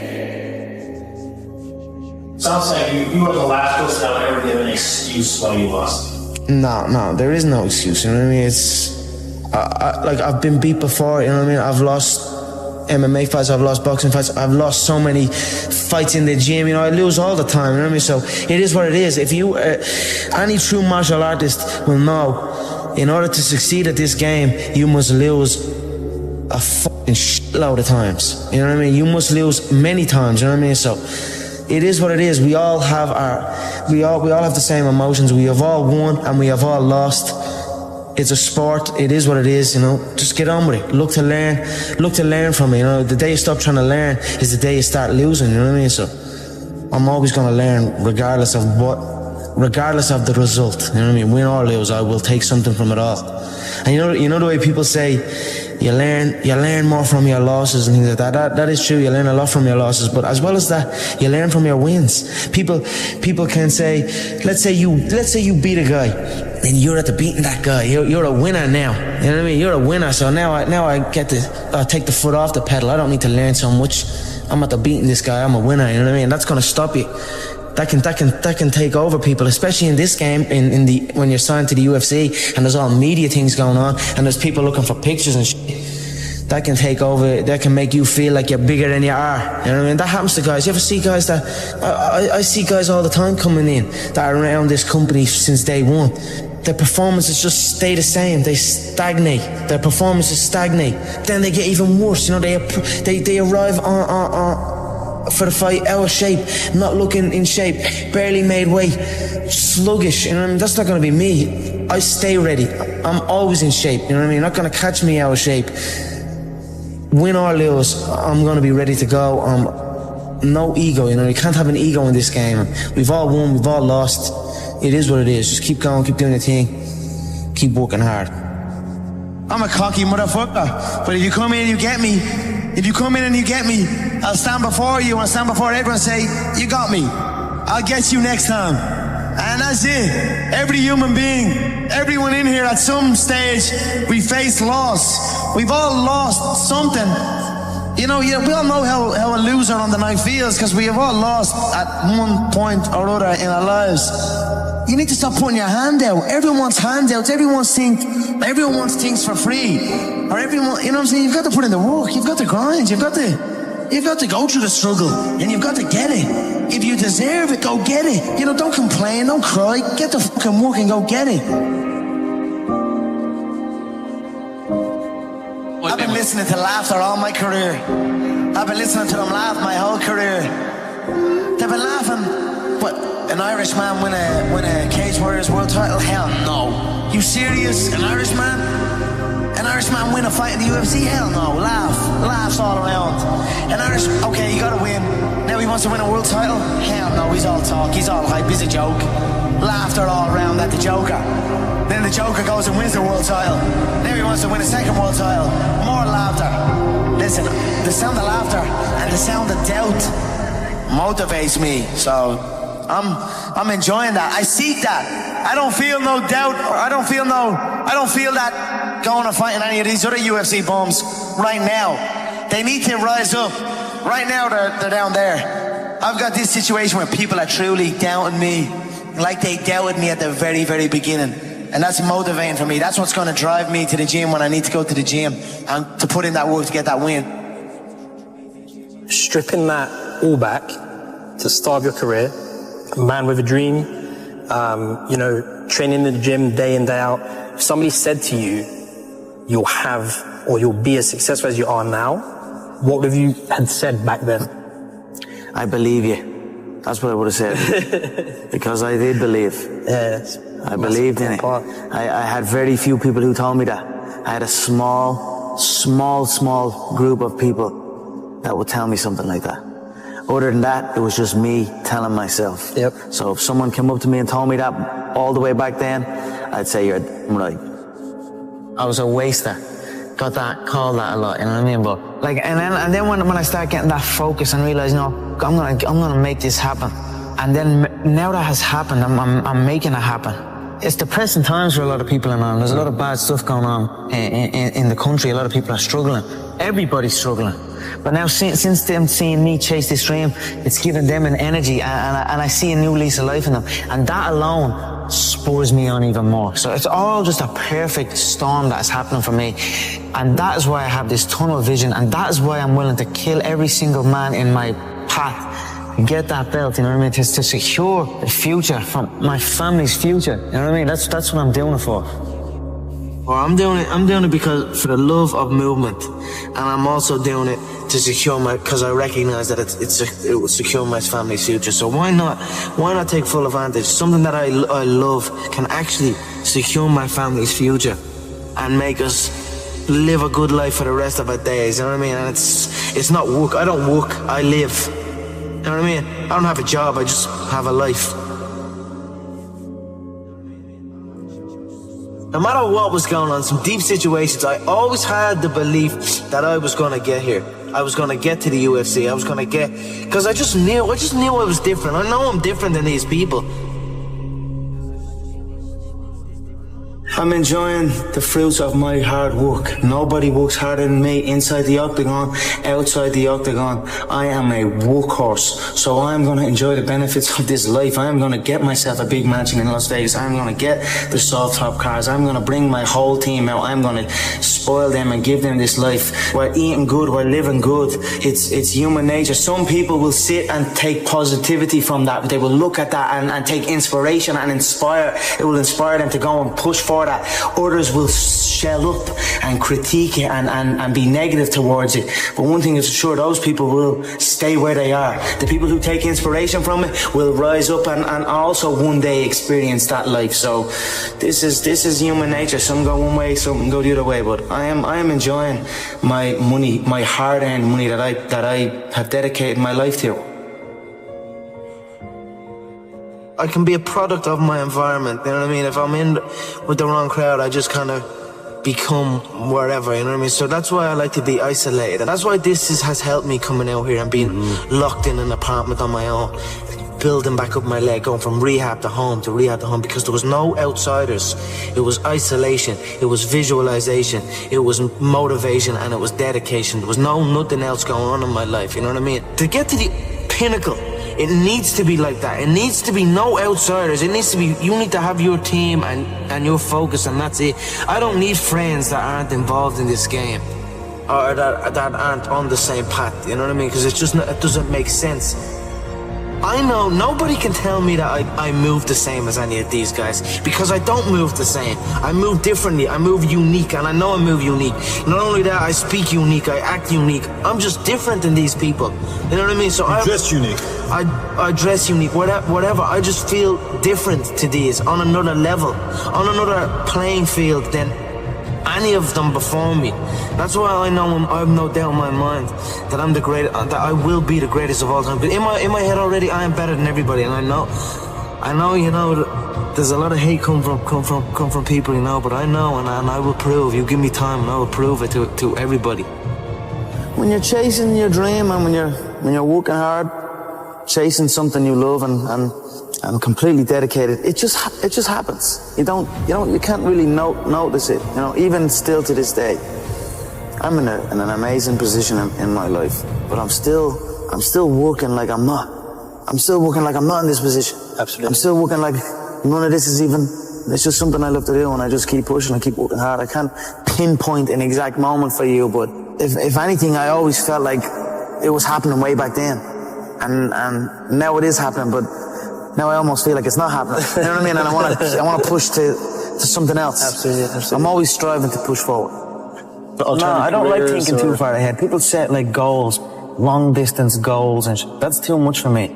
I already feel like I'm living it, and then I just carry on doing that. You know, carry on day by day, already living the final goal, the goal of being the world champion. I already carry myself like I'm a world champion. I already speak like I'm a world champion, and that's it. I just carry on day by day. So I'll take it as it comes. You know, hard work pays. I put in a hell of a lot of work all throughout this build-up in the fight. I pumped out more content than anybody, more content than Fox, more content than ESPN, more content than BT Sport, more content than everybody on the Mag Live on my own channels. You know what I mean? I'm a fucking workhorse from all angles, not just in the gym. But I'm building this media empire now myself, and we pumped out the content. I'm very proud of how it went. We consistently, daily movies I was releasing, you know, from like a month ago, every single day. You know what I mean? Nobody's doing that. So I'm very proud of it, and I'm very, like, the work pays, hard work pays, and I put in the work, and that's why I'm sitting at the top. I put it all on the line. I show up, I perform, and I get the results from that. So what do you think they'll say about you in 50 years? You know, I'm not quite sure what they'll say about me. They'll probably just say I'm a young kid who showed up when he said he was going to show up.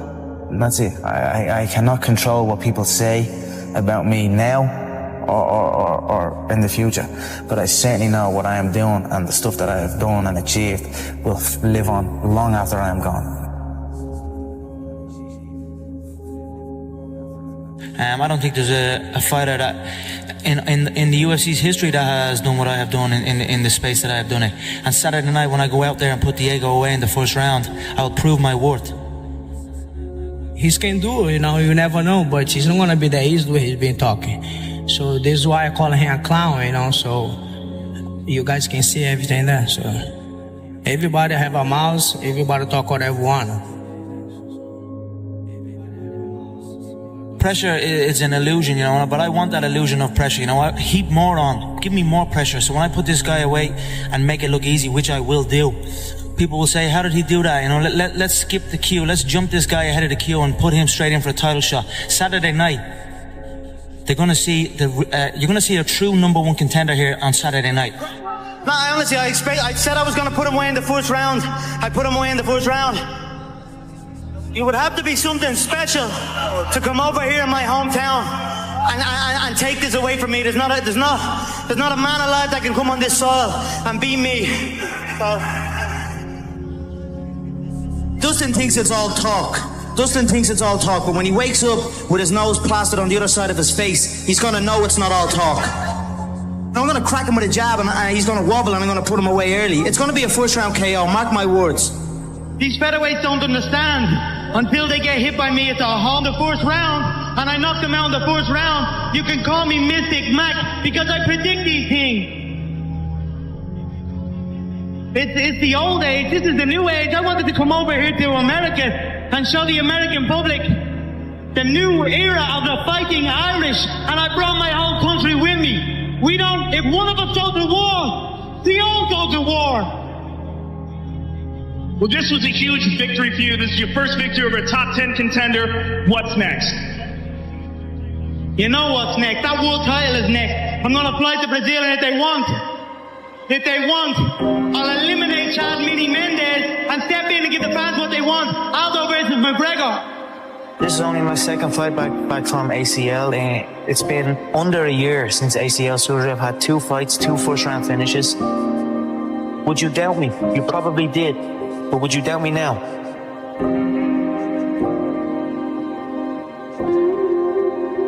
They all think it's fun and games. I'm not playing here. And now it's time. Now we have a location. Now Jose is next in line, and he will be the next one to learn that it's not all talk and it's no joke. This is not, for me, this is not a joke. I'm not messing around here. I said I was going to kill everybody, wipe out the division. Now we have 1 man left. Tell Jose I'm coming. You know, my mind is absolutely bulletproof, solid as a rock. I am number 1. So if you are number 1, who gives a if number 2 steps out in place of number 3? At the end of the day, I'm number 1. So it makes no difference who is standing across the octagon from me. I will win. Now you're here the week of the fight. What is your prediction for the fight? Yeah, I feel within 4 minutes the shots will have landed. It's on him after that. I feel anything after that 4-minute mark of the first round will be a formality. It will be on him where he is mentally, where he is physically, and how much he truly wants this. I see him crumbling towards the end of the first, or not answering the bell for the second. But it will be wrapped up inside 1. I was asking you on Thursday about his right hand. Yeah. Can I tell you what you told me? I said his right hand would get him into trouble. It's the shot I predicted. I said he'd overload on his right hand. I said I'd slip. I said I'd bang the left hook. And that's what happened. Word for word. I think the right hand could be, if you look at I felt when we stared down, I felt his right hand was twitching a little bit, but it was just a subtle tell for me. He is ready to unload that right hand, but I feel that could be a downfall for him if he lets that right hand go. I will not be there. I will create traps and dead space inside that octagon, and I will walk him into that dead space, but all of a sudden he will be in danger. How do you do that?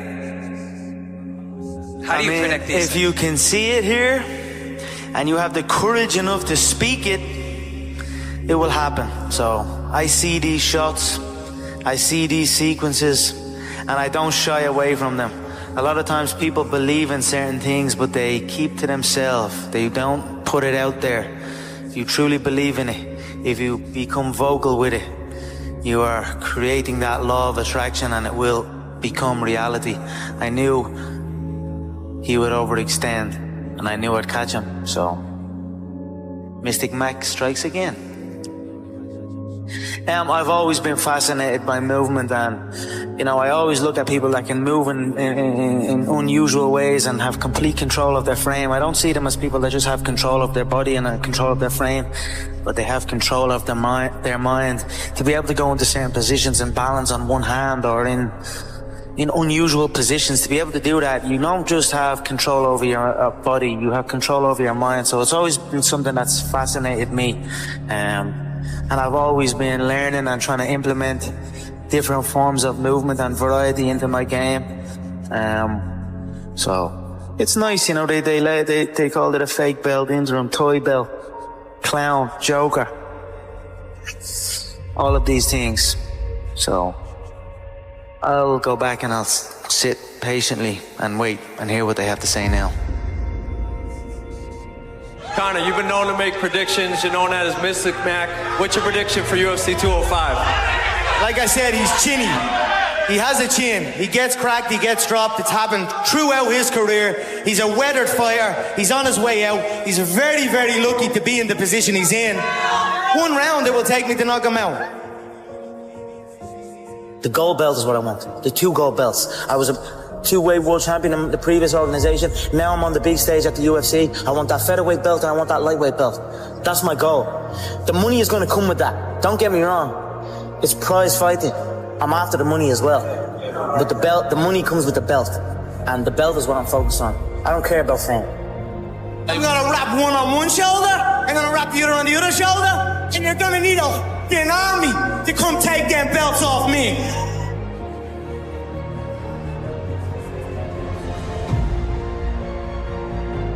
But I'm sure everybody here would appreciate the Mystic Mac prediction of how exactly you get this thing done. It's hard not to respect Donald right now at this stage, and he has my respect. And although there will be blood spilled, it will not be bad blood. And for the Mystic Mac prediction, it will be a KO. Let's test the overall mysticism of Mystic Mac, of the notorious Conor McGregor. You said under 60 seconds for Dustin Poirier. What is the strike that most often puts Dustin Poirier away in your mind?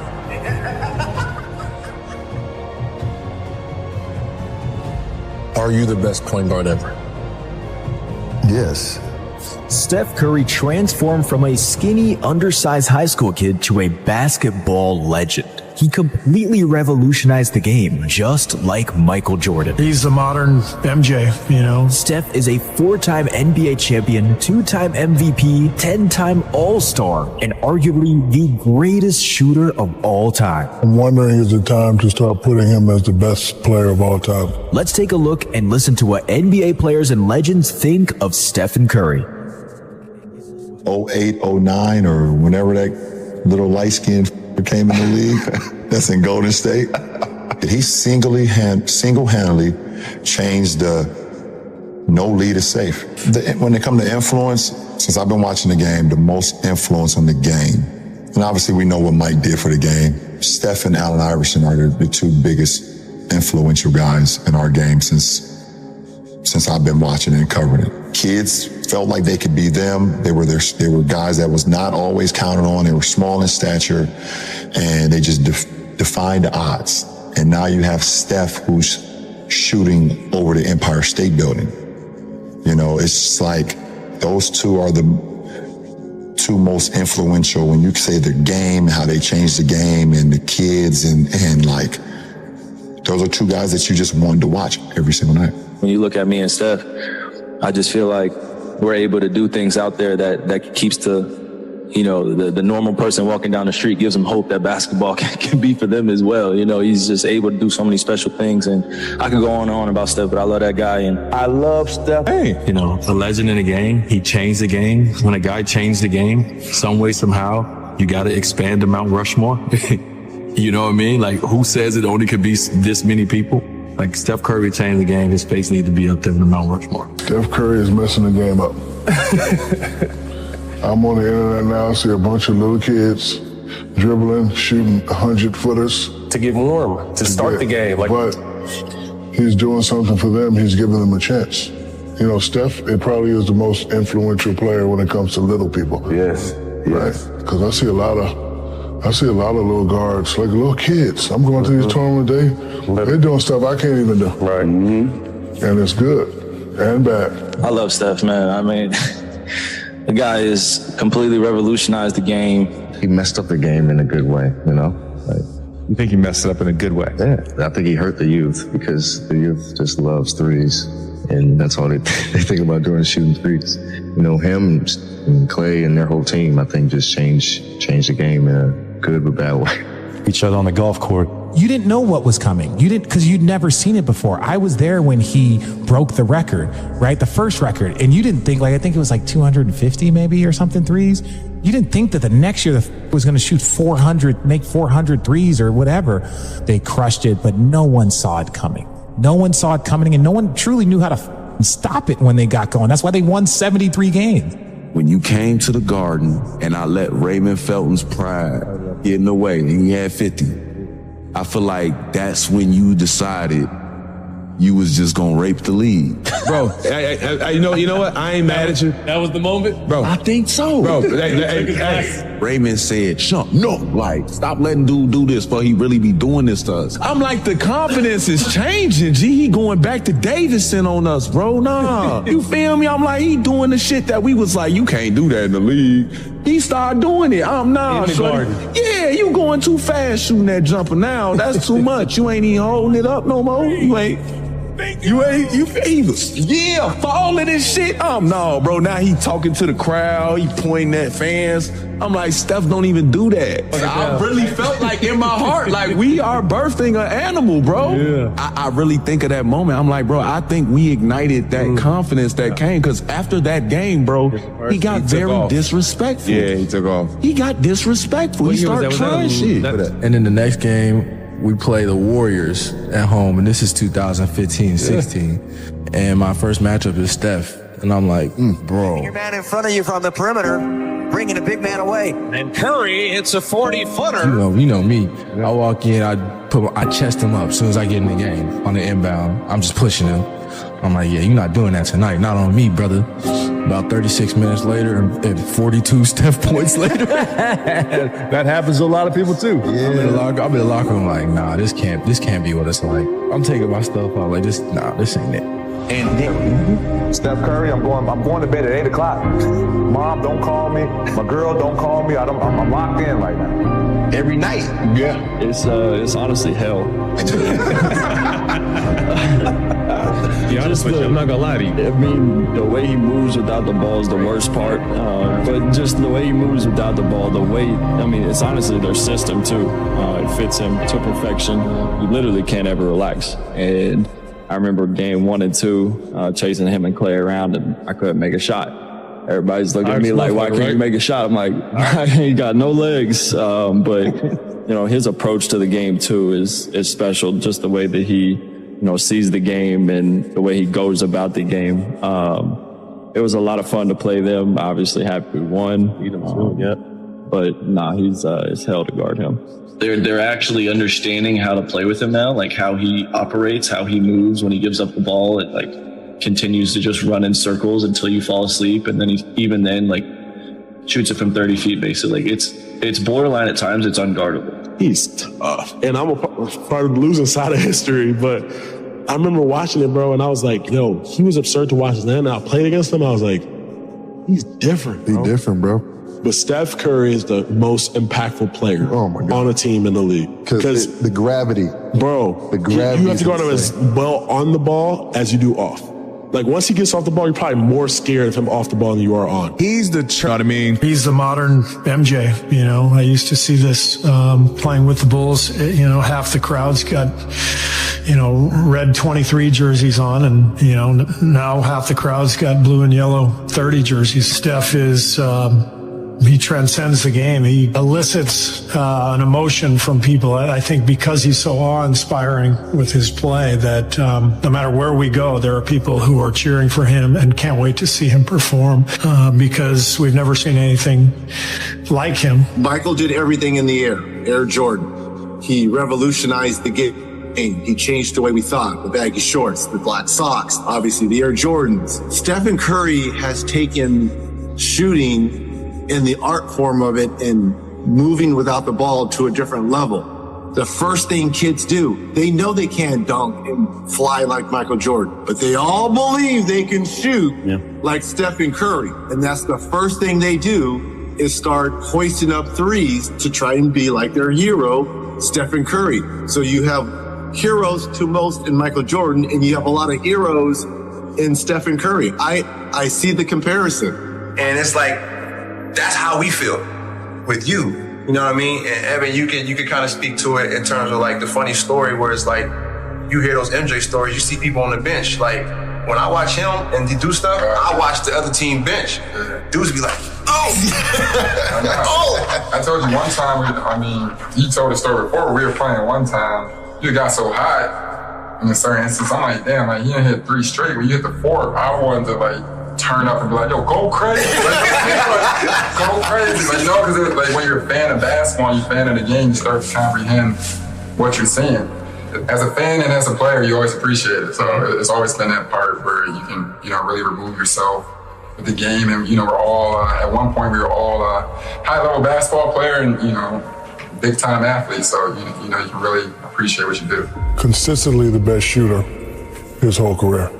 I'm wondering is it time to start putting him as the best player of all time? Best player? I'm saying. Oh, you put him over you? In the conversation. I'm asking you. Yes. You put him over you. You yourself put Steph Curry over you. Yeah, this way he's my favorite player. Cause I'm not saying favorite. He might be my favorite too. I played 20 years, watched 20 years before that. I've never seen a guy like him. And he's doing it consistently, and he has championships. You know, for all the chitter chatter, is it time to just put him in the conversation? I think he's a... I'm asking the fans, is it time to, start putting him in the conversation as one of the best players ever? When it's all...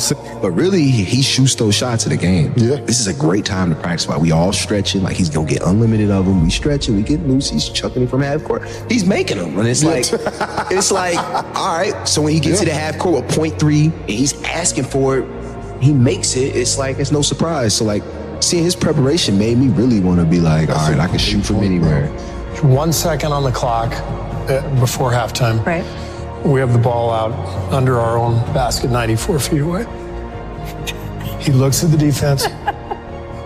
He catches it, and he flings a shot 90 feet that actually comes kind of close, goes against him in the scoreboard. Yeah. That's a missed three, right? He takes these shots every game. When I played, like most players, you get that ball, it's like, maybe you take a dribble, like, I don't think Big move. Yeah, throw a grenade everyone. This guy shoots every one of those shots. And I think part of it is he's one of the greatest showmen that I've ever seen. You love to do something that nobody else does. And it took me a while to learn that, our first year together, you were taking some of those threes, and I had the voice of every coach I ever had saying, that's a terrible shot, that's a terrible shot, right? And then I realized, that's part of your superpowers, that you love to put on a show. It also wins. This is not just doing crazy stuff for the hell. This helps us win. Greatest shooter we've ever seen, hands down. The shots that he makes is by far some of the toughest shots I've ever seen taken. Wow. Let alone made. Exactly. Crossing over behind the back, just letting it go, turning around, just running the other way, and then ain't nothing else to be said. When I let this thing go, don't go for the rebound. We need to get back. And that's extreme. I mean, not only is it extreme confidence, but that's a talent, man. That's a talent and a half. His dad is obviously arguably one of the top 15, 20, depending on what are you going by as shooters. But for him to make all of those shots off the dribble, pulling from half court, that shot he made against Oklahoma City 2 years ago, coming across half, ridiculous, crazy.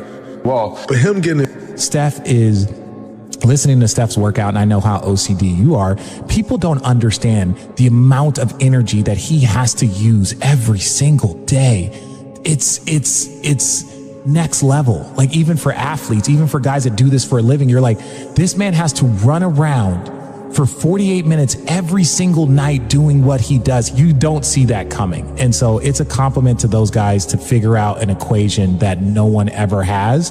And they just dominated with it. The year Steph hit that shot in the corner in New Orleans, I saw that live. I had 16 points in that game. I saw that live. The chef, bro. That's when the chef started taking over. That's when he was like, hey, LeBron is LeBron, but hey, I'm here. It's because Steph is so random. Yeah. You can practice, but you don't know what he gonna do. There's no rhyme or rhythm to because he reading you. Yeah. Steph is right behind Magic. I can't put anybody else ahead of Steph but Magic. Oh my God. Ever see another Steph Curry? I think this is truly a one-off. He's been a game changer. I mean, Ray Allen probably is getting 3 to 5 a game, whereas Steph is probably getting 10 to 15 a game. So I don't see any players in the league that can really change this landscape unless him and Clay get on separate teams. And to see that he do not get the respect that he deserves from the way that he plays the game of basketball. He's not just a great shooter. He's not just a guy who handles the ball before the games and pregame. He plays the game at a level that I haven't seen anyone play the game. Steph's done economical. Steph's unbelievable. I can't believe the kind of shape he must be in as fast as he runs. Yeah, the whole game, every game. That was, yeah, that's what amazed me playing him in the finals. You know, one of the things I said over and over in that series was like, I know they're running fast, but you got to run fast too. You know, we got to run fast too. Keep chasing them, you know, like play tag and keep chasing them because it's like nonstop. We'll give him 6'3". He's a 6'3" guard who has never had the pop and the burst and the leaping ability of some other incredible guards of this era.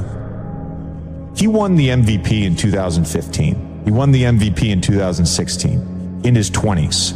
He's 35 now. I think Steph Curry is better now than he was back then. That is remarkable. Yeah. Let's not take it for granted. I promise you, you will see the change. My coach used to always say, everything that you want is on the other side of hard. You just have to be what most people aren't. Consistent, determined, and willing to work for it. No shortcuts. If you can barely decide to take any action at all and peel your eyes away from your phone for just a moment, it's so much easier to beat everyone else, because in a world where it's never been easier to do nothing, doing something becomes extraordinary. I say chase your dreams, man. Do that thing, man, that keeps you up at night. That thing that bothers you, man, that makes you trip. You can't quit thinking about it. You always, that thing, man, that you wake up in the middle of the night, you got a new idea. That's what you got to chase. Because anything else, it's going to disappoint you. You're going to forever be sad, man. If you don't chase that dream, you're going to forever be miserable, man. Everyone thinks you're crazy until it works. You always have to be the person who roots for you before everyone else does. And it's usually a single clap in the auditorium for a very long period of time. It is a slow clap that's just you rooting for you. People struggle to do things alone. And the path of the exceptional person is one of an exception, which means that you are not with other people. And rather than fighting that, see it as an indicator that you're on the right path. Because if everyone else were cheering you on, then it means you're not in the right place, because it means you're just like everyone else, and that's not where you want to be. Never say you can't do it. Say, I haven't done it yet. I haven't done it yet. And that's true with everything. It's like, there's nothing that you can't do. You may not have done it yet. We don't know if you can do it or not until you really practice. And then you find out if you can do it or not, or how well you can do it. People give up right before they get what they've always wanted to get. People quit. That's your moment. That's your moment. It's not that all is lost.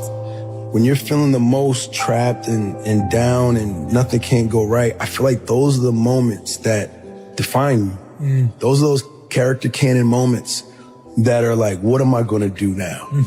You know, how do you respond to that? You know, you're the closest to getting what you want is always the hardest. Just take action, keep doing it, keep doing what you're doing, keep moving forward. And actually pushing the edges showed me that coming back to the center is a blessing. Appreciating the mundanity, the small moments. Every morning I woke up, I had a real conversation with that dirty mirror. And every day, the same answer came back to me. Do you want to be on your deathbed knowing that you could, but you didn't? Why do you care about what people are thinking when they're not trying to go where the fuck you're trying to go? In this world, if you want success, there's three things that'll give you success. The first thing that'll give you success is always believing in yourself. If you believe in yourself to the fullest, you cannot fail. There's no plan B. There's only one plan, plan A. Okay? So believe in yourself to the fullest and you will not fail. You're going to fall down a lot. There's a lot of obstacles that are going to get in the way, but you got to get up and you got to stand the fuck tall and you got to keep going forward. The second rule, you cannot give a fuck about what people think about you, because there's going to be people around you at first be like, what the fuck is this guy on? I'm over here in school. I'm over here working 9-to-5 jobs. You know what I mean? But this guy's over doing some crazy shit. Like, what the fuck are you doing? You're going to be a loser. You're not going to do it. You're going to keep fucking up. Like, dude, just stop. You're fucking crazy. Don't listen to him. Fuck him. He's a joke. Do your shit. Third key to success is never give up. Fuck it. Never give up. And stay consistent. If you just follow all four of what I just said, I swear to God, you're going to be fine. No matter what's going on in your life, it's not permanent. Everything is going to change. So there's two things you can do with change. You can react to it or you can participate in it. It's going to change anyway. So if you keep waiting around, you're going to have to react to the change. And now you behind. But if you participate in the change, If you know the job you have is not going to last forever, I'm just telling you. COVID proved that already. Where you go to work at every day, that's going to change. COVID proved that already. Your best laid plans has changed. So what you got to start doing is you got to start anticipating that it's going to change and just start living your life with the preparation for change. Everything is hard before it's easy. And everything at the beginning is difficult, but later it becomes easy and automatic. You have to force yourself to discipline yourself at the beginning, but after that, it becomes easier, and you actually feel happy. Now here's the most wonderful thing. An athlete runs in a race and comes in first. What do they call this person?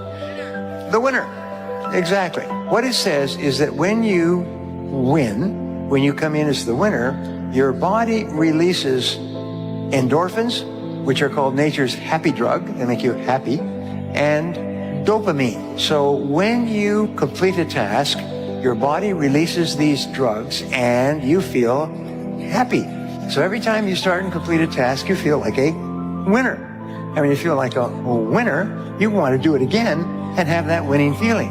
That's the hardest thing in the world. To get up every day and give 100% and be in the same position that you were each day, but mentally know that you're trying and trying and trying. That's a real grind. Don't you give up on your dream. I don't care if you don't have the money, you don't have the help, and you don't have the family for it, and you don't have the background for it, and you don't have the friends for it. Don't you give up on your dream. Don't you do it. Don't you do it. Don't you do it. It may take you twice as long. You may have to take courses and classes. You might not read as fast. You might not move as quick. You might not have as much, but don't you quit. The only thing we can do is take one day at a time.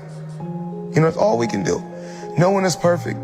Every day we strive to be perfectionists, but no one is perfect. I make mistakes. You know, I've said things that I shouldn't have said when I was younger. I've done things that I shouldn't have done when I was younger. I'm not perfect, but we live and we learn.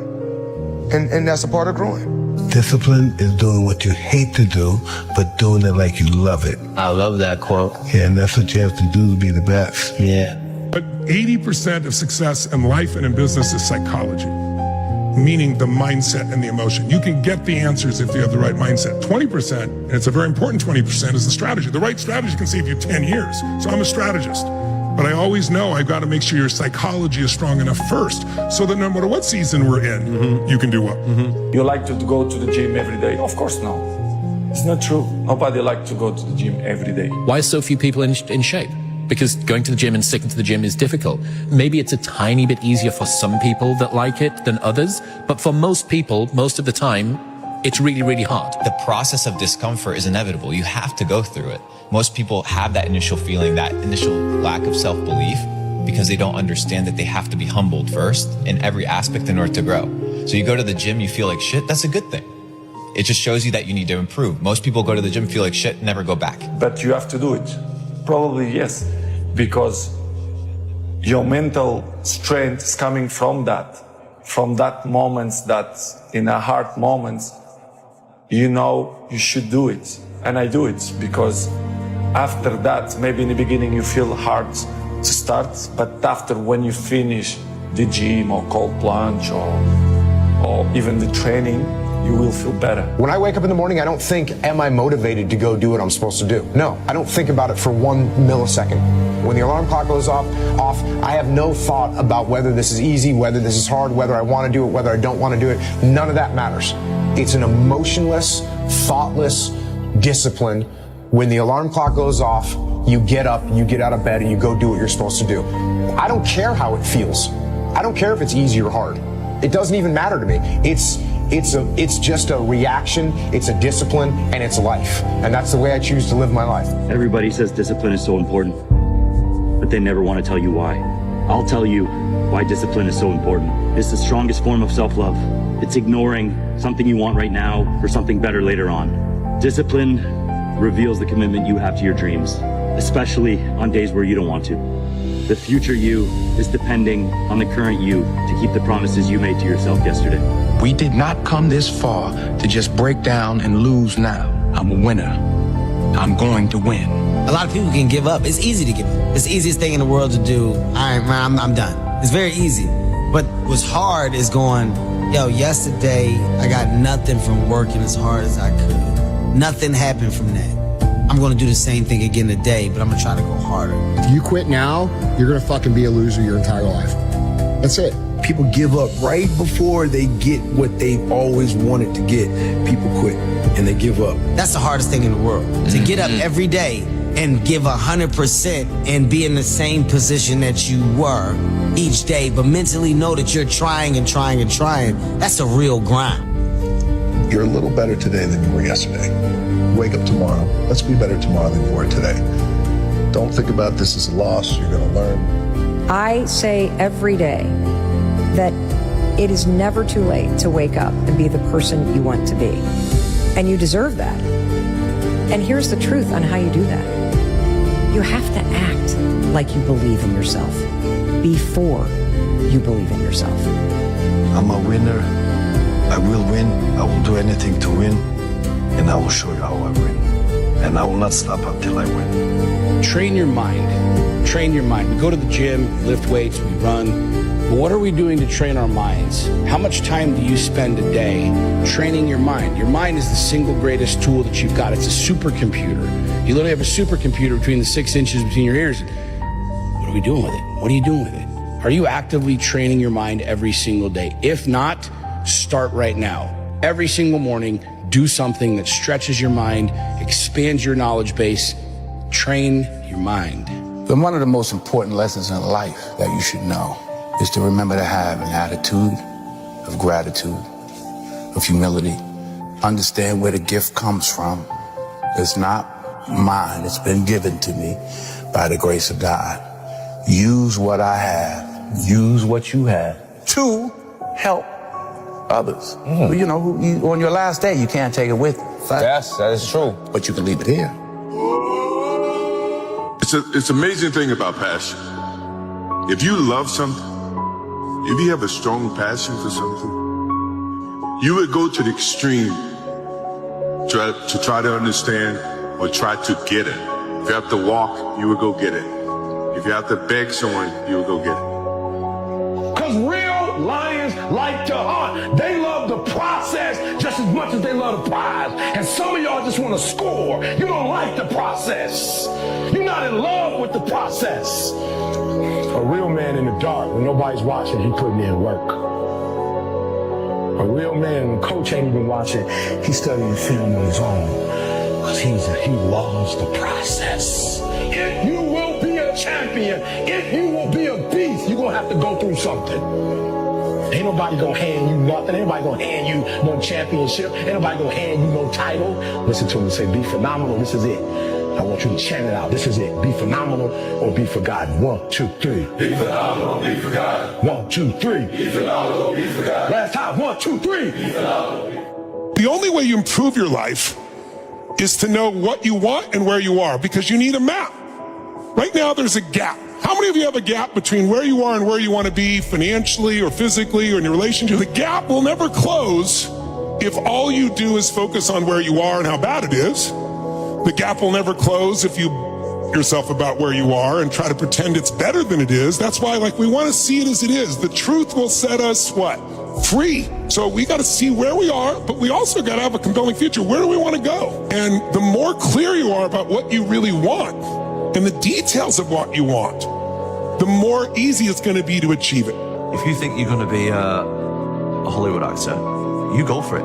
You go 100% at that and don't let anything waver from where you're going. Your first option should be the highest of the high, and if you land any lower, then you change the goalposts a little bit. But the first thing is shoot as high as you can, and I think that is not told to especially the younger generation enough. It's never the right time. And I think as a human, sometimes you feel like you always gotta wait for the right time, what makes sense to you to actually start executing, to actually stop making excuses, to doing the things that you always really wanted to do. And I'm guilty of that. I'm starting to find myself now being like, nah, there is no right time to do anything. You just got to start doing. It's a choice. You'll get through it. Wake up. It's a choice to be happy. It's a choice to be sad. So come on, like buck up. Right. You got this. Move on. When a lot of times you just wake up blue and you don't have that choice, and it's not that easy. You just don't turn it on or turn it off. And I also realized as I went down the road, once I started to realize what it was, why I felt I didn't want to do anything, why I was emotional about things. And now I can tell, hey, it's your superpower. It's okay. Talk about it. Right. Be open. If you're feeling blue, if you're feeling fucked up, if you don't have the answers, even if you don't know why. Because a lot of times, sure, there's that thing that this thing happened, therefore I'm depressed. But a lot of time, people just wake up and the skies are gray. Yep. And you don't know what to do. And one of the most powerful things you can do is, number one, know you're not alone. Know that if you're experiencing it, there's a lot of other people out there experiencing it too, and talk about it. You want to change your life today? Make a decision. Like, focus on what you want, focusing on instead of what you don't want, right? Focus on where you want to go instead of what you're afraid of. Now would be a good time for you to go after what you want, not wait another day. People don't do it because they go, I don't know where to start. Do whatever's next. Try anything. If it's wrong, try something else. That doesn't work. Try something else and you'll find it right now. Tell me how you're going to be closer to your dream at the end of these 6 months than if you don't take action versus if you take action today. Do not wait. Do something that commits you to follow through later on. That's how our life changes. Little steps and big steps. And the big ones move us faster. And they take courage. Courage doesn't mean you're not scared. It means you're scared, but you do it anyway. The easiest thing in the world to do is to complain, blame, and quit and settle. That's the easiest thing in the world to do. But it takes real work to deconstruct and to reconstruct the thought process and the mindset of an individual when they're trying to change something. That's why I always say to people, what's more important, what we acquire or who we become? Everybody deserves to eat. Not everybody deserves to eat at your table. Who you invest your time with and spend your time with, is it valuable? Or are you just wasting time? Wow. Don't waste your time. Time is the most valuable thing that you have. Every moment should be accounted for and you should feel great about. You learned something. If you're not learning, you're dying. What's your favorite quote? What you're not changing, you're choosing. What you're not changing, you're choosing. You got something in That's your kind life you complaining about and you're not changing it. It could be your relationships, your body, your health, your job. You're choosing it. Master the 3 W's. You got to want it, you got to work it, and you got to win it. I know that's right. Now, how bad do you want it? Because if you want it bad enough, you're going to work it. Then if you do those two, you're going to win. There you go. The more you're able to let go, the farther you're going to proceed. It is essential. The more your willingness and your ability to let go, the more changes are going to come. It's just like this. For new things to come, old things must go. And the hardest part about change is not making the same choice as you did the day before. And the moment you decide to make a different choice, you're going to feel uncomfortable because you're stepping from the known into the unknown. So some people would rather cling to their self-pity than take a chance and possibility. They'd rather tell the story of their past instead of telling the story of their future. They'd rather believe in their past instead of believe in their future. Life is just one day. You're born in the one day, and you live in the one day. You die in the one day. Everything happening in the one day. Today is only your life. Yesterday is already dead. Too late. Tomorrow is not born. Too early. What you have is today. Today is the only life. Today is not a little part of life. Today is life. It's all. Yes. Therefore, we need to make joy or happy every day. Not next year. You don't say me, I want happy life. That's illusion. Don't say me, I just want to say, I want a happy day. Once you have a happy day, I think you have a happy life. When you start small, you get these small victories that give you that momentum and give you that sort of drive to move forward and go for the next challenge. But you can't expect to suddenly go, right, from now on, I'm going to be boundaried and assertive and strong and Become an overnight hard ass. yeah, right. It's just not going to happen. You have to do these things gradually and start with the easiest thing. Something that almost feels a bit silly, that's so easy. It's almost a bit kind of, really? Am I starting here? But then you get that little easy victory and then you move on to the next one, which is a little bit more difficult and so on. For me, anger was good. The more I could create an enemy, the more I wanted to go out and kill those guys. Do they disrespect me at all? You know, and did that asshole say something? Like, those are little things that can get me right in the emotional frame of mind that when I ran on the field and I said, let's fucking go. I'm just stubborn, man. I just never give up. There's no world where I ever would have quit. When I was 11, I just said, I'm going to be a YouTuber. I'm going to die trying. And I meant it. And so people hate it, but I'm just the most competitive, stubborn person you'll ever meet. And I just never give up. Imagine if you could use pain as a fuel. Imagine if you could use the pain as a passport. Imagine if you could use the pain to push you, to condition you, to prepare you for the stages and the rooms you gotta walk into and the tables you gotta sit at and the stages you have to stand on. What if the pain could make you better? What if the pain could build muscle? What if the pain could cause you to reach higher, to leap farther, to run faster? What if the pain could help you? What if all pain isn't hurt, but it's help? You've got to pay a price to be the best. The best pay a big price. You've got to work harder. You've got to commit more. You've got to take more responsibility. You've got to deal with more ups and downs. How much are you willing to suffer?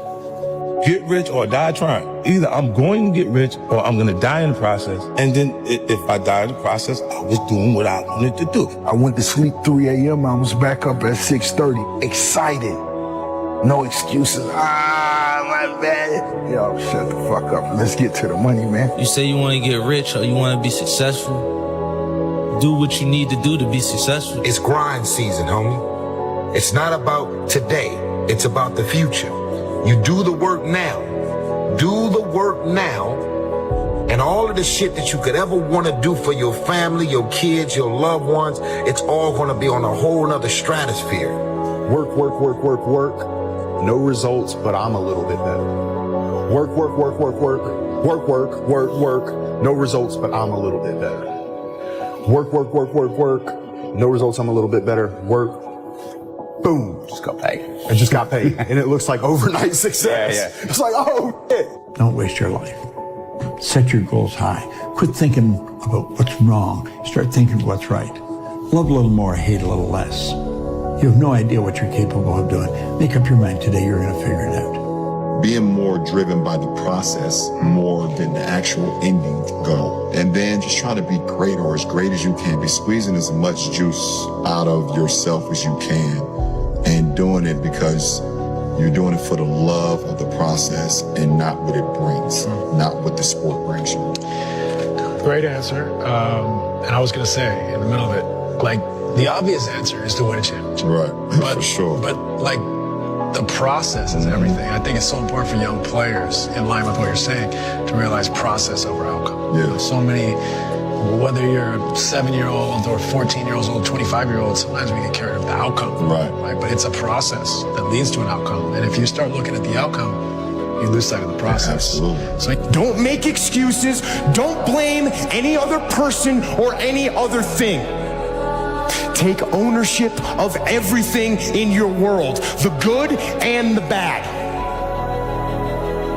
Take ownership of your mistakes, take ownership of your shortfalls, take ownership of your problems, and then take ownership of the solutions that will get those problems solved. Take ownership of your mission. Take ownership of your job, of your team, of your future, and take ownership of your life.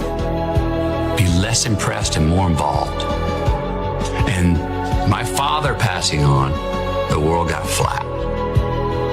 Things that I revered, wow, mortal things that I revered, people, places, all of a sudden, my eye got level.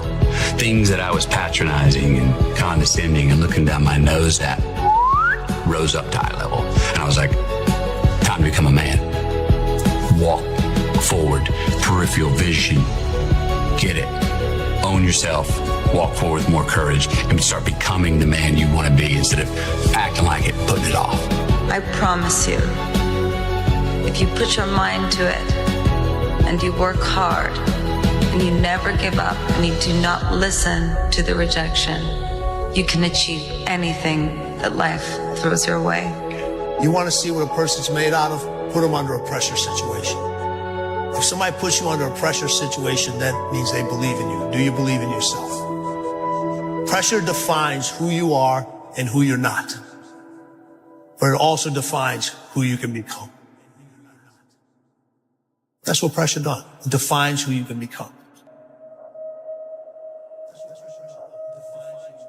But before you can ever reach anything, you have to believe it. You don't just mistakenly become great at something. If you don't have the mindset that you're the best ever, you failed already. There's no way that you've worked this hard that something amazing isn't going to happen. You have to keep going. You have to believe that this moment is preparing you for something amazing that hasn't happened yet.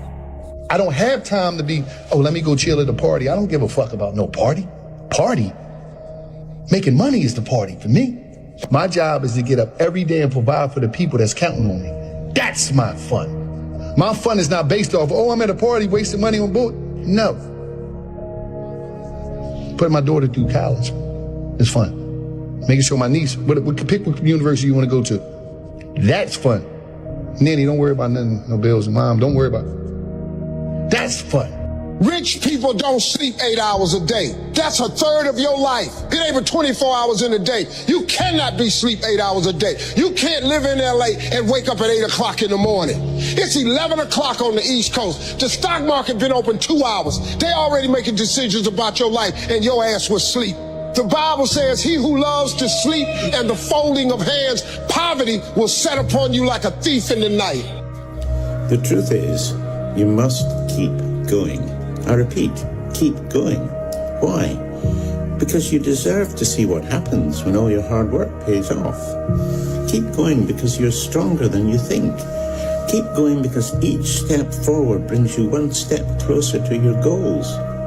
Keep going because the best is yet to come. You need to understand, you can't win all the time. And unless you lose, you haven't even tried. And if you fail, at least you'll fail falling forwards. For you know, life is full of unexpected twists and turns. Things happen that you don't expect, that you could never have expected. So don't get too confident, even arrogant when you succeed, when you win and you're on a high. Equally important, you mustn't allow yourself to get down when you lose or fail. I mean, just remember, no matter how poorly you have performed, you're never hopeless. Keep going. Because the one thing you can be absolutely certain of is that the tables will turn. That's absolutely guaranteed. So in other words, if you're on a high, be humble. And if everything has gone wrong, be hopeful and keep going.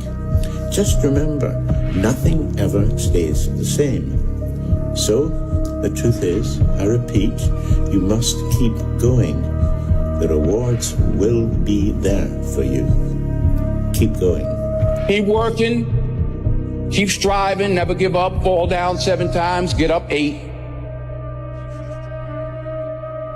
Ease is a greater threat to progress than hardship. Ease is a greater threat to progress than hardship. So keep moving, keep growing, keep learning. See you at work. Real self-confidence doesn't come from shouting affirmations in the mirror. Real self-confidence comes from giving the world irrefutable proof you are who you say you are. Do it! Just do it! Don't let your dreams be dreams. Yesterday, you said tomorrow. So just do it! Make your dreams come true! Just do it!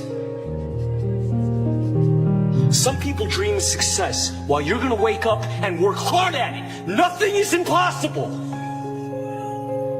You should get to the point where anyone else would quit, and you're not gonna stop there.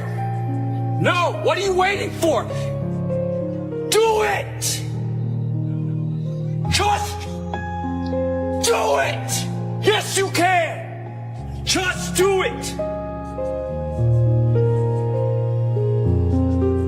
If you're tired of starting over, stop giving up. You can have what you want in 5 years, but there's 2 conditions. You have to know what it is, and you have to aim at it. Most people walk around with no goals, no ambition. They don't know where they're going. It's like a ship with no destination. If you don't know where you're going, you'll never get there. Figure out what you want. Write it down. Figure out what you could do to start moving towards that. Okay.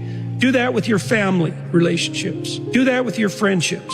Do that with your career. Do that with your education. Think about your misuse of alcohol and drugs and other things that might drag you down. You want to drink? Okay, what do you mean by that exactly? How often? How much is too much? How are you going to constrain that and why? Develop a vision. Once you know where you want to go, then you direct your time, your energy, and your attention to the execution and the achievement of that goal. It's all about intention. But most people walk around in life thinking that life is just a big fat lottery. And it's just not that case. Those that live by the lottery of life most likely end up losing. Everything I ever did, the thing that I heard out of people's mouth was, that's impossible. That can't be done. Or no. I remember when I wanted to be a bodybuilding champion, including my parents and everyone else around me, said this is impossible. You can't be a bodybuilding champion. And of course, I proved to the people that it can't be done.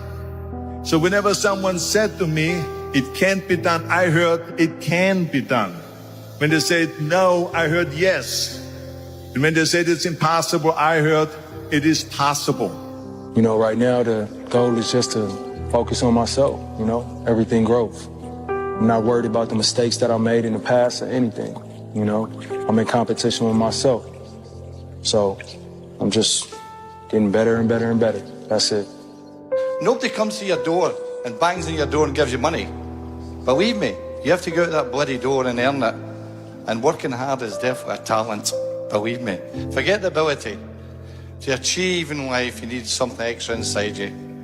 A dynamo that says, I'm going somewhere. If when your manager, your coaches are hard on you, you know why? Because you need to develop your character that it never lets you down.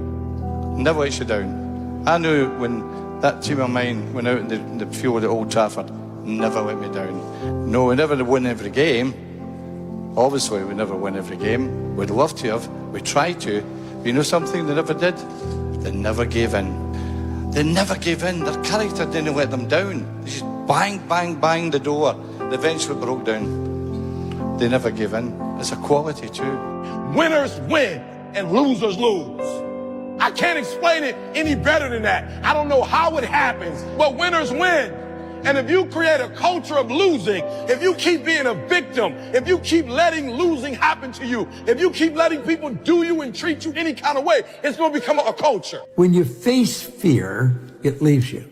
Face the thing you fear, and it'll leave you. That's really the secret of it. In fact, if you hold yourself back because of fear, your life actually comes to a stop, because nothing gets better than it is. The past is gone. It's part of the life. And I'm always saying that the good things coming in a natural way. Football, life, opportunities, marriage. Even in the worst moments, you have to make the things smooth, you know, because not only when you are in the good moment, that's not gonna come the bad moments. Try to find the balance for everything. In the good moments and in the bad moments, back to the basic points, the baseline. Don't sink the ship right now. Just keep your head above water. Maintain. Just try and hold on. And hopefully give yourself a chance to notice the magic, the mystical. I try to do that. Yeah. When it gets rough. Because it's there. I do believe it's all around us all the time. Just are we on a frequency, and do we allow ourselves to receive it, see it? The biggest advice I could give you right now, the biggest advice that anybody could give you, and this is not my words, Woody Allen told me this, I said, Woody, what's the secret to success? He said, 85 to 90% of life is just showing up. Show up. If you show up, there's a chance something could happen. You got to have a plan. Everybody's got a dream. Everybody's got a goal. What's the plan? And your plan has got to have something I call the C5 complex. Your plan has got to be clear, concise, compelling, consistent, and committed. You've got to have a plan. And when you're trying to do something that you're truly passionate about, there is no plan B. Your attitude, how you look at the world, will determine what you get in life. Mm-hmm. So if you're focusing on all the obstacles, if you're focusing on the government, if you're focusing on COVID, if you're focusing on this person didn't give me that thing, my parents didn't give me that thing, that's you creating your attitude. You're building it. It's like a crystallization process. This crystal starts getting bigger and bigger and bigger as each new crystal is added, and you crystallize this negative, defensive attitude towards life, and that's what you're going to get. Rest at the end, not in the middle. And that's something I always live by. I'm not going to rest. I'm going to keep on pushing now. There are a lot of answers that I don't have, even questions that I don't have. But I'm just going to keep going. I'm just going to keep going, and I'll figure these things out as we go, right? And you just continue to build that way. So I try to live by that all the time. It don't happen overnight. And there's going to be moments when it's really, really frustrating. And there's going to be moments when it's really, really inspiring and empowering. And if you get too high off the highs and too low off the lows, you know, you're gonna take yourself on a ride that's very, very uncomfortable. I think it's just about being committed to the work. You know, appreciating it, you know, when it's good and not stressing too bad when it's bad, just appreciating the work and staying focused on showing up every day. So while you're hurting, keep going. If you're feeling pain, keep going. If your heart is beating, keep going. If your lungs are working, keep going. But don't you dare give up. Don't you quit. You hurt, you grow, you go. And from the bottom of my heart, keep it moving and conduct your business. Don't never let anybody take your belief in yourself away from you because they hurt your side. Don't you never let nobody do that. Always believe in who you are. In the darkest moments, man. In the darkest moments, when you at that pain, when you at the bottom, know that you're gonna get back up. But you gotta believe that you're gonna get back up. You wanna reach your goal? How to reach the goal the quickest? Be focused with your energy. Meaning, be focused with the mind. Don't lose the goal from the mind. Whatever you do from the moment of waking up until the evening, whatever you do, keep the goal in the mind. Develop a workaholic mentality. What does this mean? It means that you start a little earlier, you work a little harder, and you stay a little later. In our society today, you hear all these people talking about take it easy, have balance in your life, relax, lean back, have fun at work, happy, get along with your coworkers. This is loser talk. Loser, loser, loser. Now, there's a time in your life when you can back off, all right? You can take it easy. But that's when you've made it, not before you've made it. Because before you've made it, you're in a competition with hundreds of thousands of millions of other people, like at the Olympics, who also want to make it. And in order for you to win, you are going to have to work harder and work better and work smarter than they do. Work like hell. I mean, you just have to put in, 80 to 100 hour weeks every week. I mean, if other people are putting in 40-hour work weeks and you're putting in 100-hour work weeks, even if you're doing the same thing, you know that in 1 year you will achieve what they achieve. You will achieve in 4 months what it takes them a year. Winners are unreasonable in their expectation. They almost threaten and scare the people around them with your big dreams and visions and goals and ambitions, right? So it's okay to be unreasonable. Winners also sacrifice their weekends. Winners ditch their excuses. Winners show up no matter what, no matter how they feel, if they're tired, if they're uncertain, if they had a loss yesterday, they show up today. And winners have this go to battle mindset, like the same mindset that I have when I go into the gym every day, planned and structured workout that's going to guarantee that I can wring my shirt out at the end of that workout. That is how I enter my work life. That is how I enter my relationships. That is how I enter everything, right? With a plan to attack, to go to battle. Winners always find a way because they embrace the fact that resourcefulness is more important than resources. I laugh every time I hear people saying, yeah, I don't like working for other people, so I want to work for myself because I want to set my own hours. Yeah, right. Let me tell you what, when you work for yourself, there's no Christmas, there's no fucking Easter. There's none of that shit when you work for yourself. In the early days, you're working through all those holidays. Every day something bad happens. Every day there's problems. Every day somebody's trying to fuck you and take what you've built. It's a war every day when you get up in the early days. Whatever you want to do, believe it, believe it, believe it. Even if you don't believe, play the game of belief. Act as if you believe. That is power. That is sheer power. And it will happen. Believe you me. An old fool like me has worked in my life, will work in yours. So never give up. Believe, believe, believe. The greatest gift that you can give yourself is to find something that you're naturally adept at and figure out a way to make a living at it. Because if you do that, every day will be a play day. You're never battling upstream. If you love what you do, why do you want to stop doing it? You just gotta grind. This next generation is coming up. They seem like a bunch of pussies to me. So because of that, there's never been more opportunity than there is right now. If you're a fucking savage and you get out there and you grind hard and you want it bad enough, you can run all these guys over, man. Everything changed for me when I understood this philosophy. Learn to work harder on yourself than you do on your job. That's the simple philosophy that changed my life forever, starting age 25. If you work hard on your job, you can make a living, which is fine. If you work hard on yourself, you can make a fortune, which is super fun. I didn't mind working hard on my job, but things didn't seem to change that much. Then I started working hard on myself to qualify. So let me put it in a philosophical phrase now. This is worth the price of whatever it costs for you to be here today. Here it is. Success is something you attract. Success is not something you pursue. It's something you attract by becoming attractive. And the whole scope of this we call now personal development. You can have more than you've got because you can become more than you are. If you can multiply your value by 3, by 5, you can easily multiply your income by 3, by 5, by 10. But the key to doing it is to work hard on yourself. Be responsible, be a growing, attractive, powerful, skillful, communicating human being, and the world belongs to you. I don't have bad days, man. I may have a bad moment, maybe even a bad hour, but never a bad day. I don't, because I set my own thermostat. Ain't nobody gonna get me hot with me. Master the 3 W's. You gotta want it, you gotta work it, and you gotta win it. I know that's right. Now, how bad do you want it? Because if you want it bad enough, you gonna work it. Then if you do those two, you're gonna win.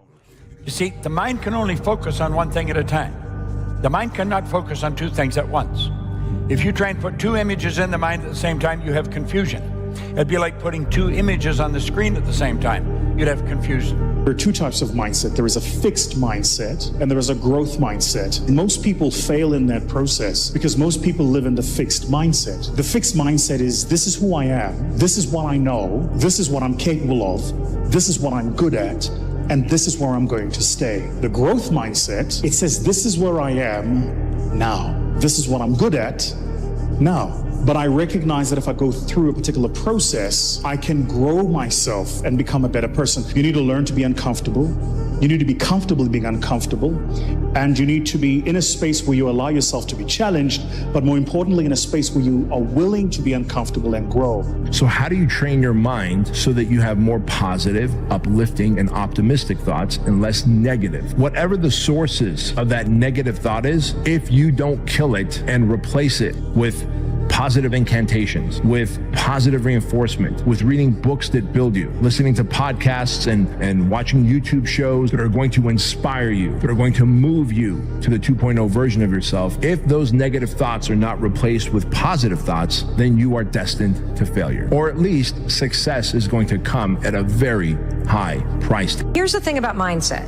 A mindset will not change the shitty situation you're in. A positive mindset changes you, which changes your ability to deal with the shitty situation that you're in. Stop scaring yourself. How often do you terrorize yourself with your own thoughts?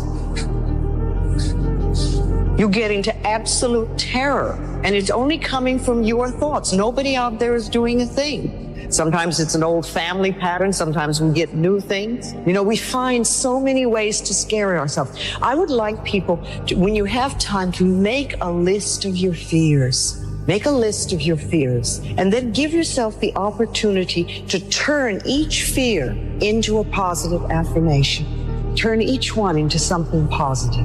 And remember, always you are in charge. You are always in charge. How do you activate the superconscious mind? Here is the most powerful of all. We call this the master method of activation. It is called solitude. Now, how do you use solitude? We call this go into the silence. Go and sit down quietly by yourself for 30 to 60 minutes. 30 to 60 minutes. Most people in our society have never sat quietly for 30 to 60 minutes in their entire lives. Yet I will tell you this method works 100% of the time. That any problem that you have, any difficulty, any challenge, any goal that you want to accomplish, if you'll go into the silence and sit quietly and then listen to the still small voice within, at a particular moment, the mind will go clear and wham, exactly the answer you need will come at exactly the right time. You can protect yourself from negativity. And that's what stops most people, negative thoughts. The way you can put a coating around your mind is with one simple thing, gratitude. Gratitude erases negativity. I'm gonna show you how this works. If you wake up in the morning and you start having negative thoughts, every time you feel, in the middle of the day, if you feel yourself doing that, stop, just stop for a second and start going over in your mind everything you have to be grateful for. Not everything you want, everything you already have. Because what you have is substantial. But the fact that you can walk, that's a blessing. The fact that you woke up, that's another blessing. The fact that you can see, think, reason, that's another blessing. The fact that you have any measure of health, that's another blessing. And I'm just talking to you, I don't even know you. I could give you 50 things you ought to be grateful for right now. I don't even know you. The fastest way to take control of your life is to stop controlling everyone around you. You have no idea how much time and energy and attention you are wasting trying to control other people.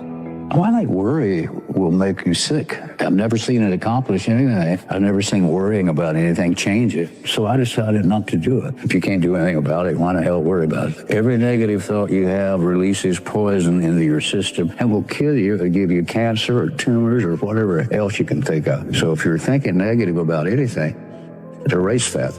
The more trust you have in your superconscious mind, the faster it works for you. And the more calm and confident you absolutely believe that something will show up. And the more you practice with it and the more confidence you have, the faster it works for you. Pretty soon it gets to the point where you can think a thing and realize it very, very quickly. I used to do this when I was first understood this, when long distance charges were very high back in the 80s, is I would visualize a person I needed to talk to on the other side of the country and they would phone me. And I could do this over and over again. Rather than me phoning them for 30 or 60 minutes, I'd visualize and they'd phone me. I just put it into the superconscious mind and I say, he or she will call by 11:30. By 11:30, the phone rings.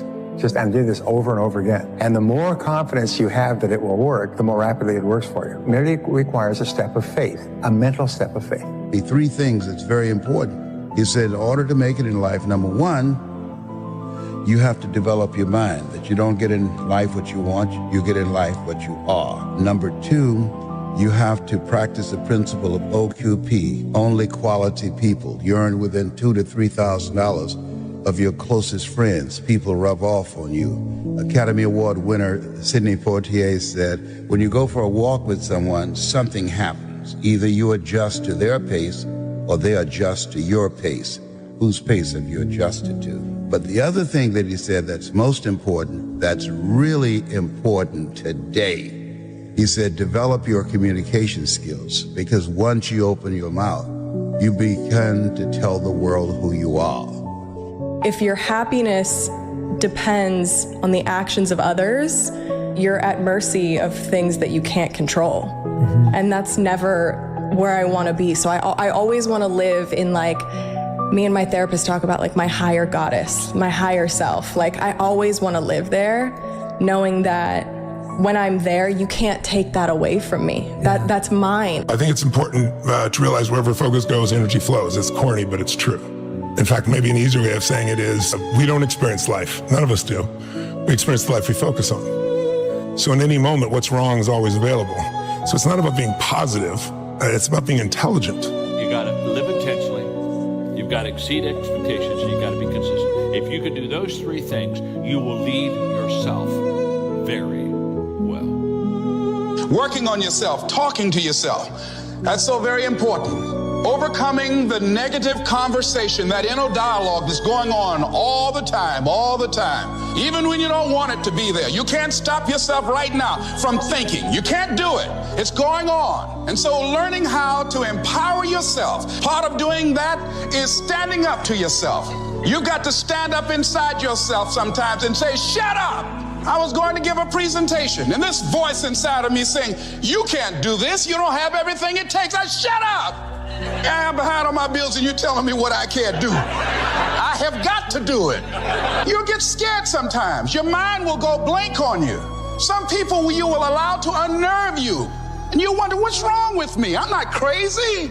That's why you've got to learn to make a conscious, deliberate, determined effort to stand up inside yourself. Working on yourself, watching that inner dialogue, it will determine the quality of your life. One thing is certain. No one ever becomes very wise without the aid of self-discipline. And no one ever finds peace of mind and happiness without the strict exercise of self-discipline. You know, we're not taught how to be happy. You know, we're not even taught. Our nervous system is designed to survive. You have to think about it. The brain that you and I have is about 2 million years old, roughly, and it hasn't altered a huge amount in that time. And the number one focus is survival. So our brains are always looking for what could go wrong, what could be messed up, what could cost us, what could we lose. And it used to be to protect us from a saber-toothed tiger, so we'd learn to fight or flight, run from it, or freeze and hope it didn't notice it. Those are the three patterns most people do under stress. They fight, they flight, or they freeze. And the problem is there is no saber-toothed tiger anymore. So today we get freaked out like life and death, like what do people think about us or what do they write about us on social media? And don't get me wrong, all those are challenging things, but they get into survival if we don't learn to run our brains. Our brain's gonna make you survive. It's not gonna make you happy. Your job is to create the happiness. In order to do that, you have to wake up and not be on automatic pilot. People change in 4 different seasons. It's when they hurt enough they have to, when they see enough they're inspired to, when they learn enough that they want to, and when they receive enough that they're able to. Those are the 4 times that people change. Short-term thinking says the donut tastes good, eat it. Short-term thinking says one workout doesn't matter, I can skip it. Short-term thinking encourages you to make short-term emotional decisions that hurt you in the long run. Think strategic, think long-term, act strategic. Take action that improves your long-term position and moves you toward your long-term goals. You need to win battles in order to win the war. You need to get out of bed, you need to run, you need to work out, you need to read and study and practice, and you need to do things that you don't necessarily want to do. You need to know your strategic goals, and you need to know why they are important, and then you need to get up, get out of your damn bed, get off your phone, get out of the soft and addictive comfort zone, and you need to go out there into the world and get after it. Beliefs create and beliefs destroy. Please jot it down right in front of you in big letters that stands out for you. Every belief you have either creates or destroys. And the problem is most of us are not conscious of the beliefs that we have. A belief is nothing but a feeling of absolute certainty about what something means. When you're absolutely certain about what something means, you have a belief. You might believe you're really smart. You might feel, I'm not that smart. You might believe you're worthy or not worthy, but all you're really saying is, I feel certain about this. So we have to be so conscious about our beliefs because they literally change our life. Remember I said yesterday, we don't experience life. We experience the life we focus on. The fixed mindset is, this is who I am. This is what I know. This is what I'm capable of. This is what I'm good at. And this is where I'm going to stay. The growth mindset says the following: It says, this is where I am now. This is what I'm good at now. But I recognize that if I go through a particular process, I can grow myself and become a better person. Problems are a sign of life. I remember I met Norman Vincent Peale when he was 92 years old. He wrote the original, he's a minister, he wrote Power of Positive Thinking. And I was 32. He invited me up to Canada. He was doing a seminar and my career was starting to take off. So I got a chance to go meet him. I went backstage with him and I remember saying to him, I said, he said, call me Norman. I said, Norman, I said, I just curious. I said, why are you still doing seminars at 92? And he goes, well, there's still a few negative people out there. But okay, I got 60 more years of this going forward, right? But then I asked him, I said, when he started out, it was horse and buggy. He's seen rock, radio, television, cars. I mean, imagine what he saw in his lifetime in that century. What do you really want? A lot of people have not been able to define that for themselves because you grew up wanting what other people wanted for you. And you get to be 40 or 50 years old and you're still operating on what other people wanted for you and you haven't really defined it for yourself. And I know that because I would talk to thousands of women over a period of time, and multiple times I would ask the question, what do you want? And people would say, I want to be happy. And I would ask, well, what does that look like? And for many women, and it started to change as we moved from the 80s to the 90s, they would always say, well, I just want my kids to be happy. Your kids being happy is not you. What do you want? What will it actually take to fulfill this thing that you say you're in pursuit of? And being able to answer that question, first of all, acknowledge that you know or don't know, and then finding out what that's going to look like for you. My favorite lessons I learned was from a monk who said to me one day, I said to him, what do you think happiness is? And he said, I don't even talk about happiness. I think we're using the wrong word. He said, I look for peace and contentment. And he said, sometimes in your life, just pause for a moment and ask yourself, how many of the things you have now were the things that you wished for a decade ago? Just pause and do that. And he said, what you will be shocked to discover is the person that you cannot bear to have a conversation with today, that is your spouse, you dreamed one day that they would look your way in a bar. You dreamed and you yearned for the day that they would text you back. You know what I mean? Yeah. That car that you now loathe because it has to be serviced and you have to change the tires on and you have to... There was a time when you looked at it in a catalog and you went, that is my dream car. Keep it right in your head. Keep your thoughts good, not bad. Keep your thoughts decent, not indecent. Keep your thoughts full of faith and not doubt, because it is in your thoughts that is determined whether you will be happy or unhappy, whether you'll be healthy or unhealthy. The happiest person is he who thinks the happiest, most interesting, finest thoughts. And that is a fact. The mind is like a factory, a mental factory. And whatever you think about all day long pours ingredients into this mental factory. Can you imagine dumping a barrel of trash into this mental factory every day and coming out with a rich, dynamic, positive life? It can't be done.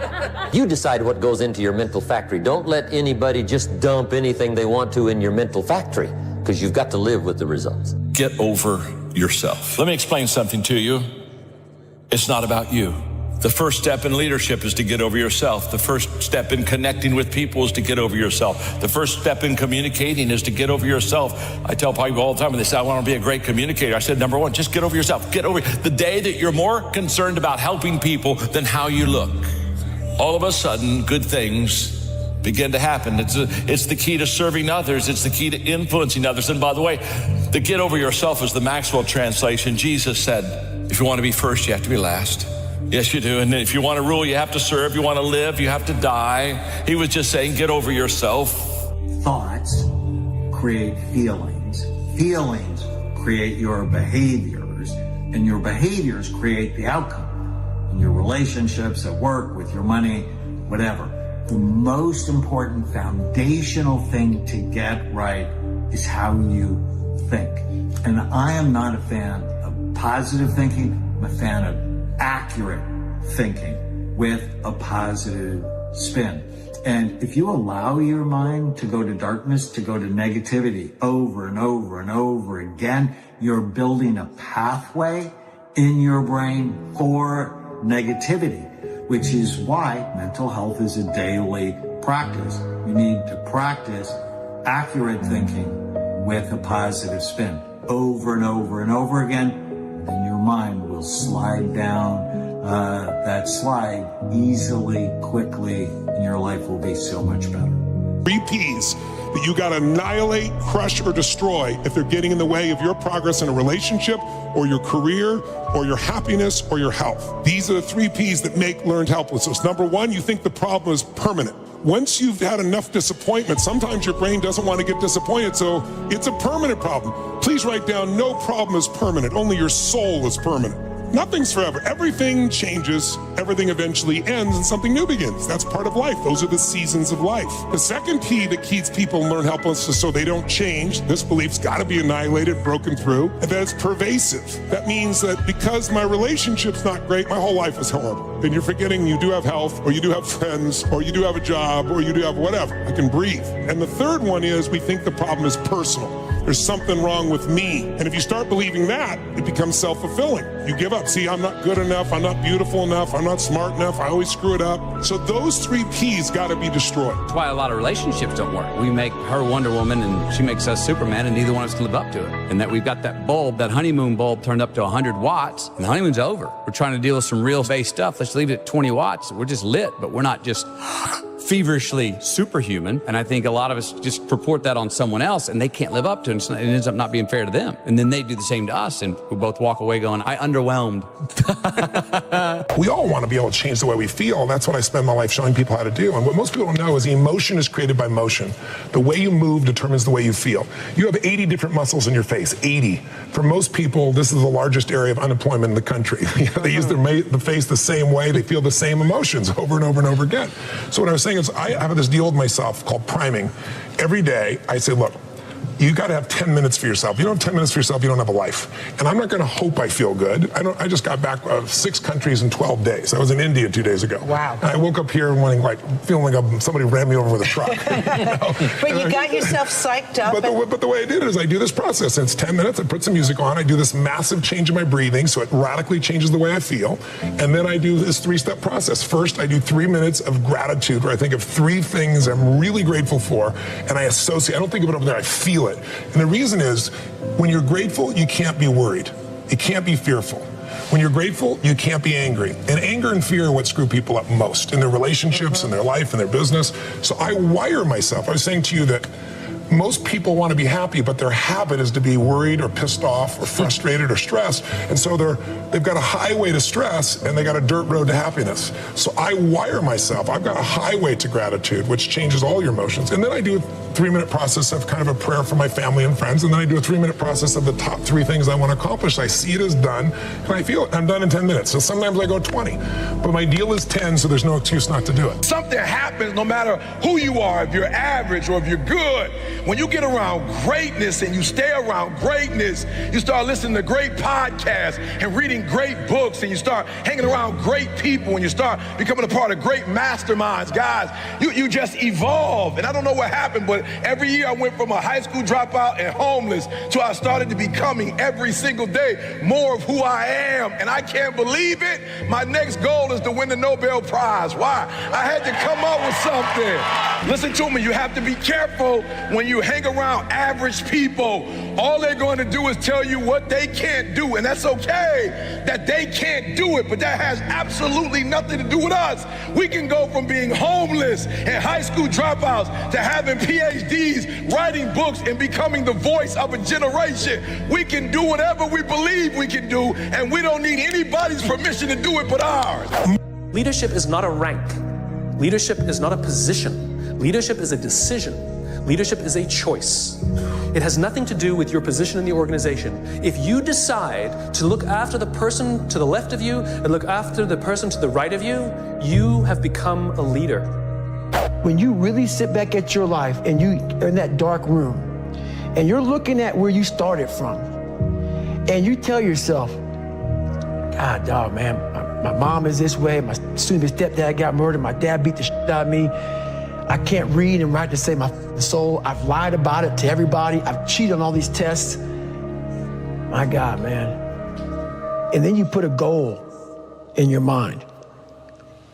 How are you gonna feel, man, when you accomplish this goal coming from that coming from the hell you came from? A lot of people start from a good starting point. They have a good foundation.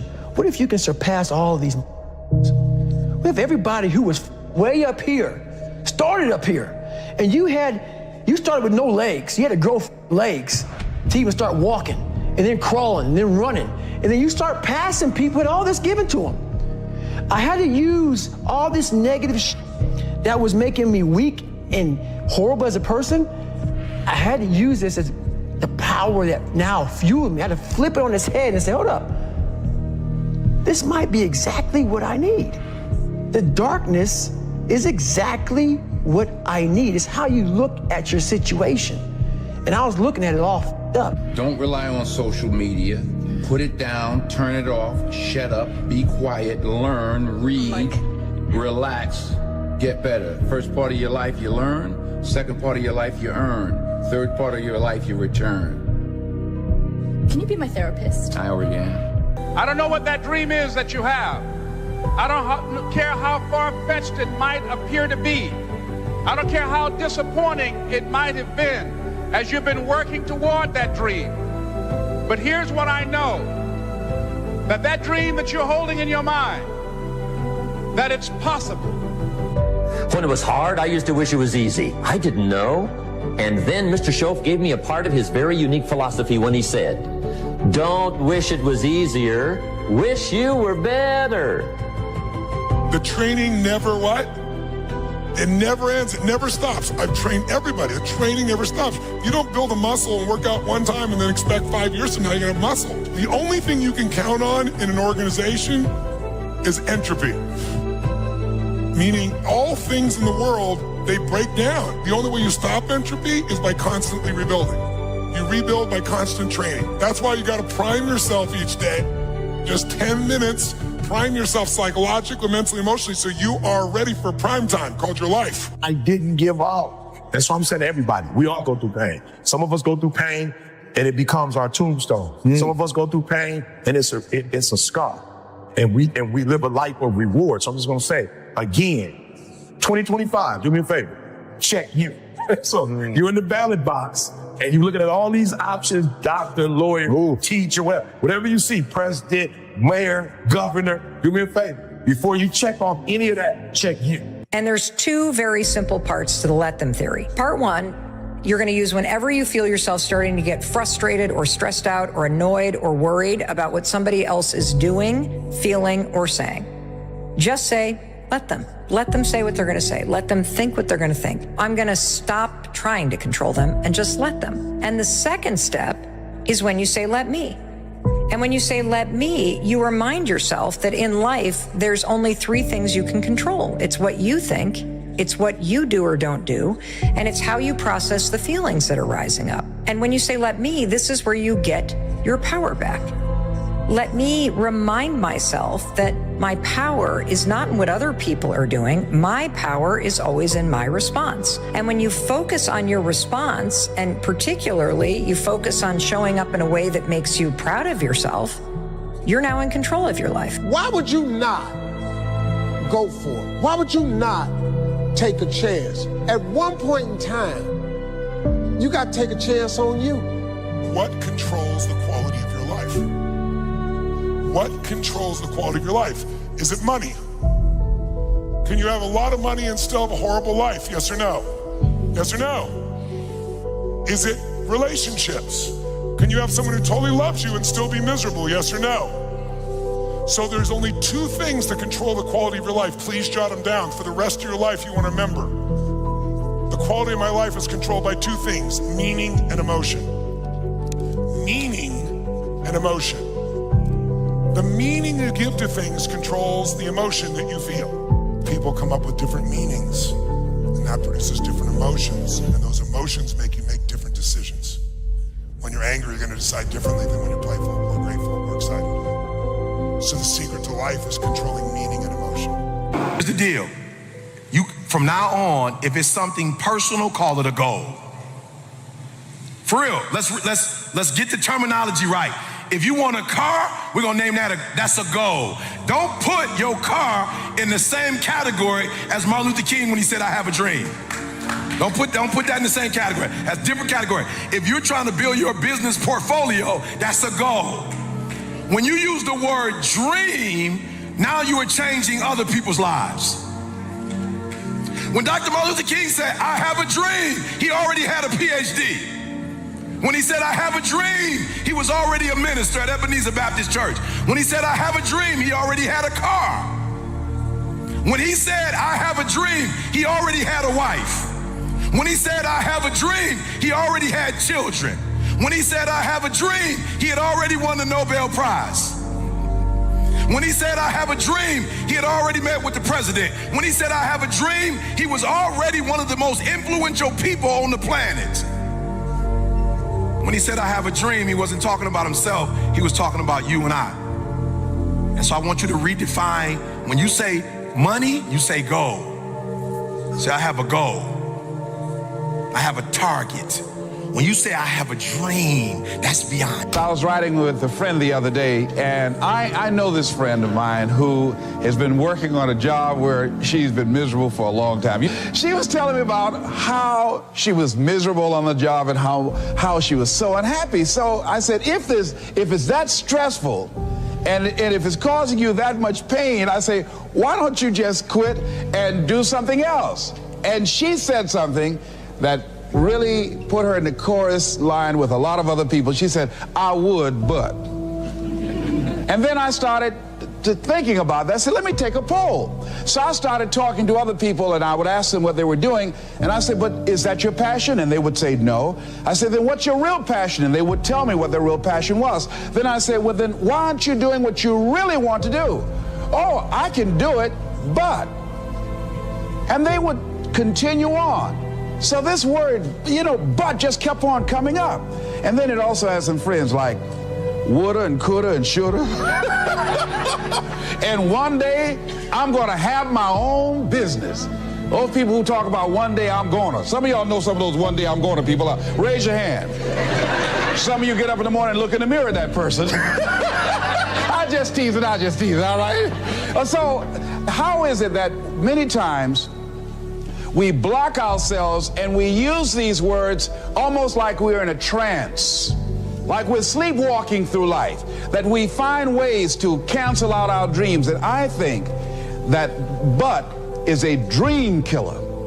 That a lot of things that we want to do, a lot of places we would like to go, a lot of things we would like to experience, and we just stop at but, and we build a case. In fact, I was reading something the other day that talked about but. It says, but is an argument for our limitations. And when we argue for our limitations, we get to keep them. Broke people try to save money. Wealthy people stimulate the economy. I'm just being real. Broke people try to save money. I don't know what you think it's gonna do in your pocket. Pressed down, shaking together, not hiding. Not holding close. For real, y'all be quick to do the scripture, but then you don't want to do what it said.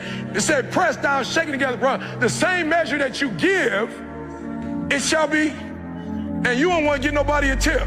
My wife like, how you give him 20%? He ain't do nothing. I said, I ain't tipping because of what he did. I'm tipping because of what I want. I'm not tipping because of the service my man gave me. I'm tipping because of the return I want. Matter of fact, if he was whack, give him 25% so we can get more. God like, oh, you just hooked him up. He didn't even deserve a tip, but I saw y'all, you got a good heart, son. You have the power to do more than you can ever begin to imagine. Don't underestimate yourself.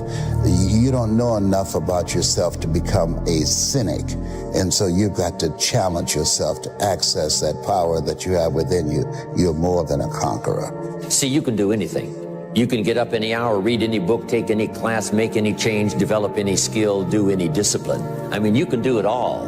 When this how and the why, or when the why starts to grow, the how gets simple. People think they want to get rich by doing this big hit. Look at all the actors, all the athletes, all the movie stars that you've seen that made more money than God and now they're bankrupt because they made money and income working, but they never figured out how to make money work for them while they slept. They never made money their slave. So if you look at like 50 Cent, he made $100 million on vitamin water. Someone gave him a tip and he went bankrupt. Or right now, I don't know if it's really gonna happen, but the newspapers are speculating now, Johnny Depp is going through this divorce. He made $750 million, $750 million, and they're saying he may go bankrupt now because he's gonna have to give up half in his cash position, and he spends $30,000 a month on wine, and he took Hunter Thompson, the reporter, and burned his body and paid $3 million to blow his ashes into the atmosphere. So you can mess up no matter what you do, or you can take a small amount of money and just consistently invest it, and you'll get where you want to be financially. You need to be clear what it is you really want. I always tell people, know not only what you want, but why you want it. I know this is simplistic, but most people just don't do the blocking and tackling of their life. The one we were talking to earlier, a great lady, and you could just see she wants to have a new business, but she never sat down to even put a plan together and says, why aren't I taking action? Well, when you're not sure what you're gonna do, you're gonna hesitate. And hesitation kills momentum. And momentum is what makes a sports team win. It's what makes an athlete, a business person win. When you get momentum, it's like takes enormous energy to get a rocket out of our gravitational pull of the earth. But out of the solar system is easy. Once it has momentum, it takes less fuel, less energy. Starting a relationship, starting a business, changing your body, it takes so much in the beginning. But once you get going, it's actually really easy. We live in a world now that's so kind. We find the kind way around everything. Like, if you don't look good, I have to find a kind way of saying, I don't like your shirt. Right. That's not the approach. If that's the approach you're looking for, that book is not for you. Can't Hurt Me is not for you. The approach you have to take, at least I took, you take whatever approach you want. The conversation had to be a real, honest conversation. In the accountability mirror, guess what? I was fat. Don't find a kind word to say that, you know what, I've gained some weight. No, you're fat. When I couldn't read, not like, hey, you have a learning disability. No, I cannot read. I have a 4th grade reading level, I'm struggling, and sometimes I call myself stupid. Not in a way to put myself down. So don't take it like, my God, those are so hurtful. Yeah, they're hurtful, dishonest.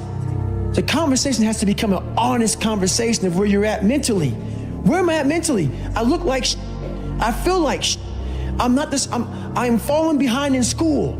I'm lazy. My house is a mess. You have to look at what it is and call it what it is. Don't find words to make yourself feel better, because so we hang around people that make us feel better, that tell us what we want to hear, not what we need to hear. And so we stay away from those people. And we stay away from those people, like our internal dialogue becomes that kind, it's okay, it's not okay. So that's where it starts. It starts with that accountability of it's not okay anymore. This can no longer be okay. And calling yourself out for exactly what you are and exactly how you need to fix it. Things I have realized, and many of us have, that if you want something out of life, if you want to change yourself, if you want to acquire something, if there's some goal that you want to reach, that is really not easy as some people will make us feel. That living your dream, changing your behaviors, overcoming negative habits, it's challenging. It's hard. That living alone is just very difficult. And once we begin to come to grips with the fact that living is difficult, life is very challenging. I heard a song once by a guy named Dimples called, "If It Ain't One Thing, It's Another." I say to you, if it ain't one thing, it's 12 others. Always something. You will never ever have a problem-free moment in life. Somebody said, and I like this, that you either in a problem or just left one or headed toward one. Anybody found that to be so? Raise your hand if you know what I'm talking about. I mean, there's always something. So how do we begin to nurture that hunger? What are the characteristics or the qualities of people that are hungry? What will it take for me to get some of the things that I want? And being hungry for those things. Number one, you've got to work on yourself. It's very important that you engage in an ongoing process to develop you. Spend more time on yourself than what you've been spending. The number one thing that's going to change your life, the only thing that will change your life, change your business, change your money, change your relationship, is you must raise your standard. Now, I know that sounds boring, stupid, basic, but it's the truth. The only thing that changes our life long term is when we raise our standards. What does that mean? That sounds so boring and dumb. It means that all of us in life have things we want. We don't get what we want. We get what we have to have. Remember I said earlier, we all get what we tolerate in ourselves and other people. But when you're no longer willing to tolerate something, that's when your life changes. The difference in people is their standards, period. The difference in people is their standards, period. And what do I mean by standards? Everyone in the world has a list of things they think they should do. I should lose weight. I should work out. I should spend more time with my kids. I should work harder. I should make more calls. I should. And then you know what? People don't do their shoulds and they get mad at themselves and they what I call should all of. What's it called? What's it called?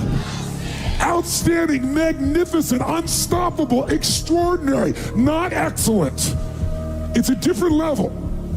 It's a level where you are not one of the best, you are the best. And you know what's amazing?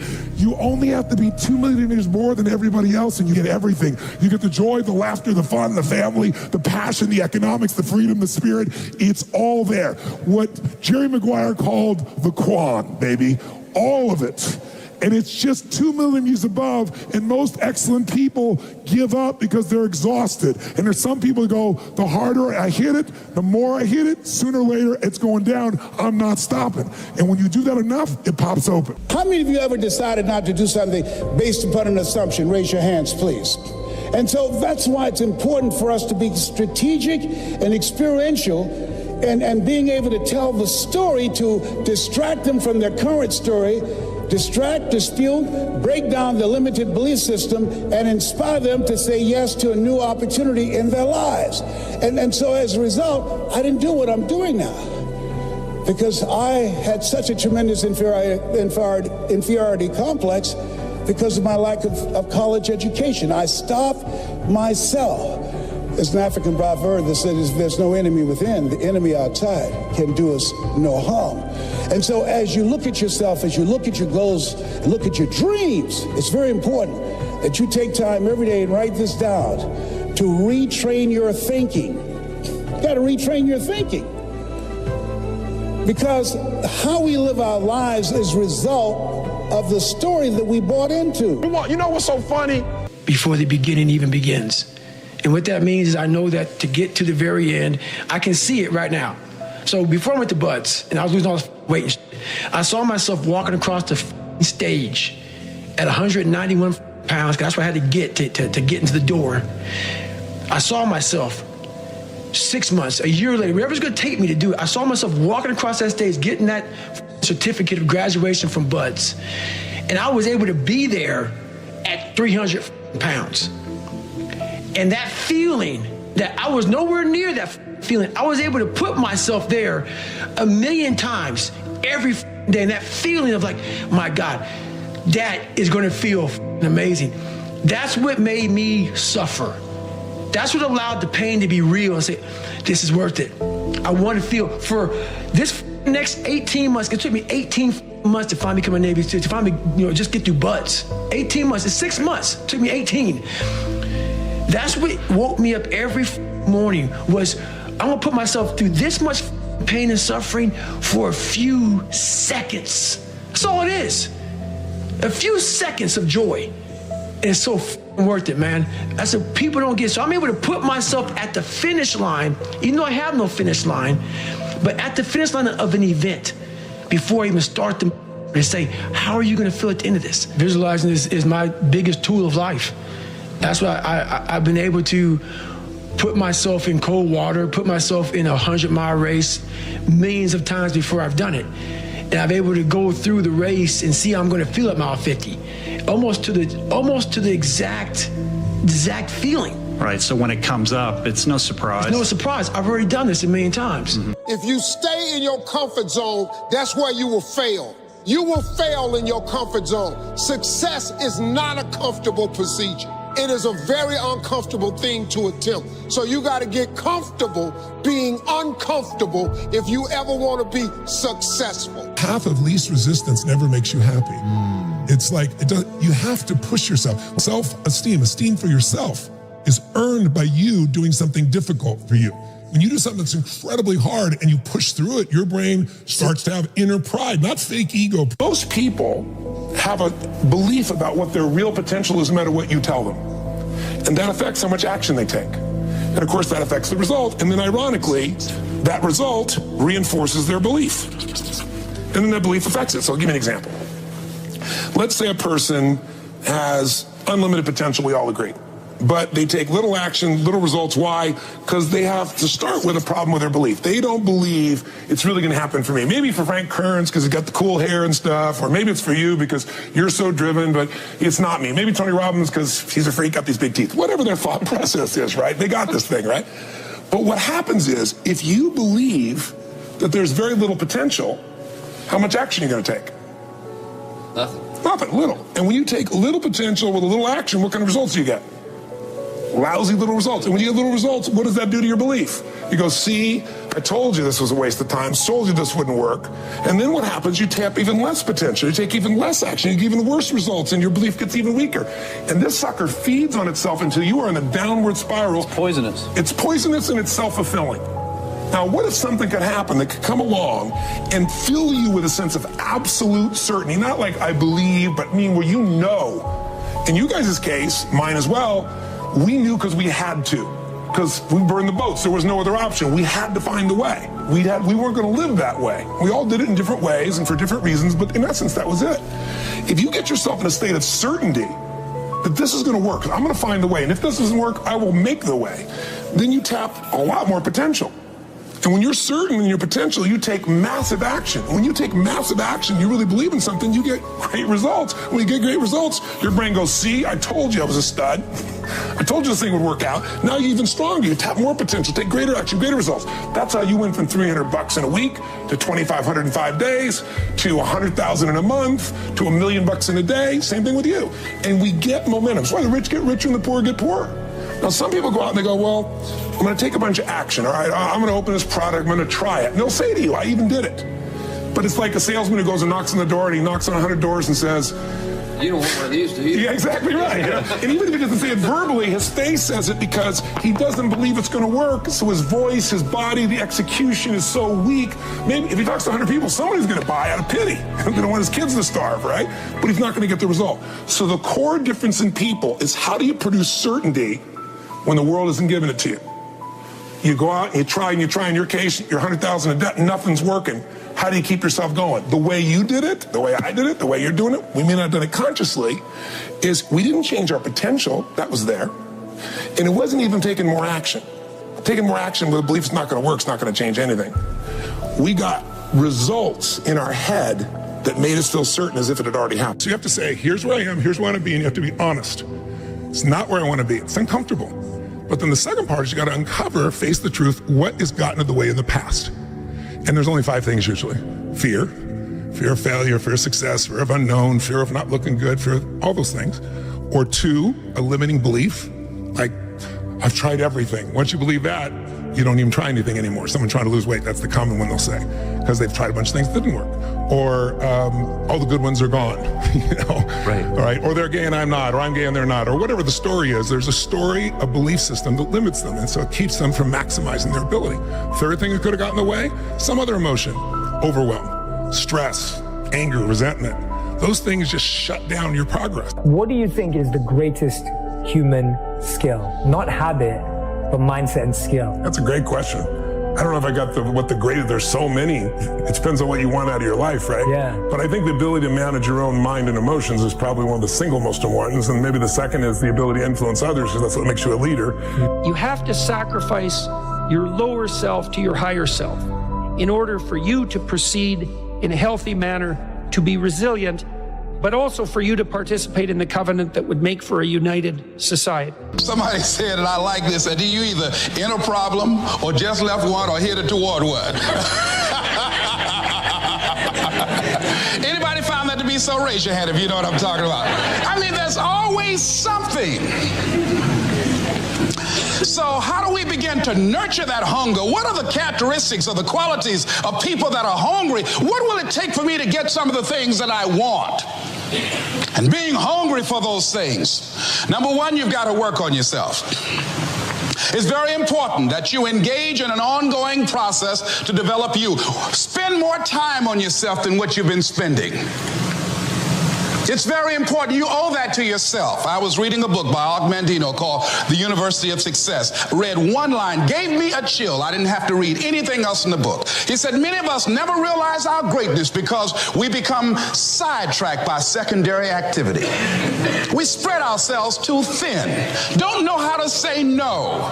And we find ourselves doing all kinds of things and never ever have time to do those things that we need to do to work on ourselves. And then there goes a second. There goes another second. There goes another second. And we can't stop and hold time. And before you know it, you wake up one day and you're behind in your dreams and your bills.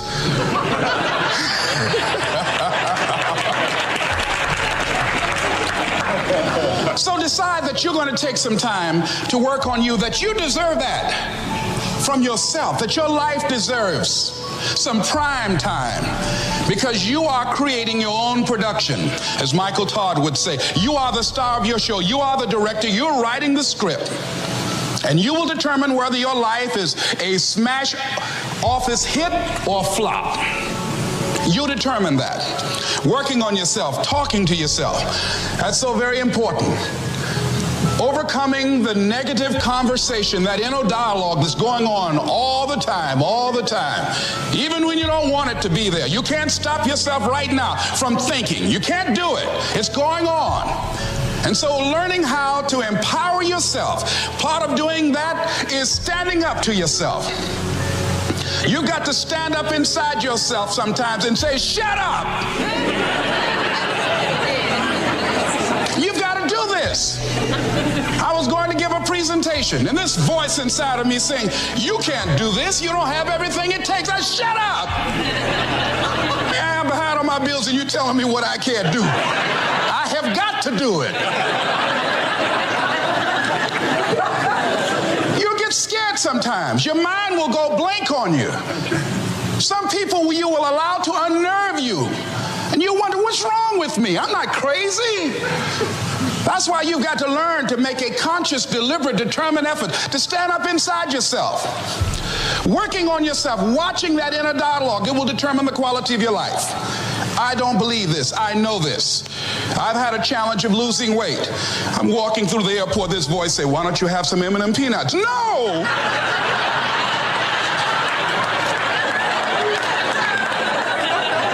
Well, just one. Then after you eat that, you might as well have a Snicker now, you sucker. I mean, it's challenging. My mother fixed the kind of sweet potato pie you can't eat with your shoes on. Have to take your shoes off so you can wiggle your toes.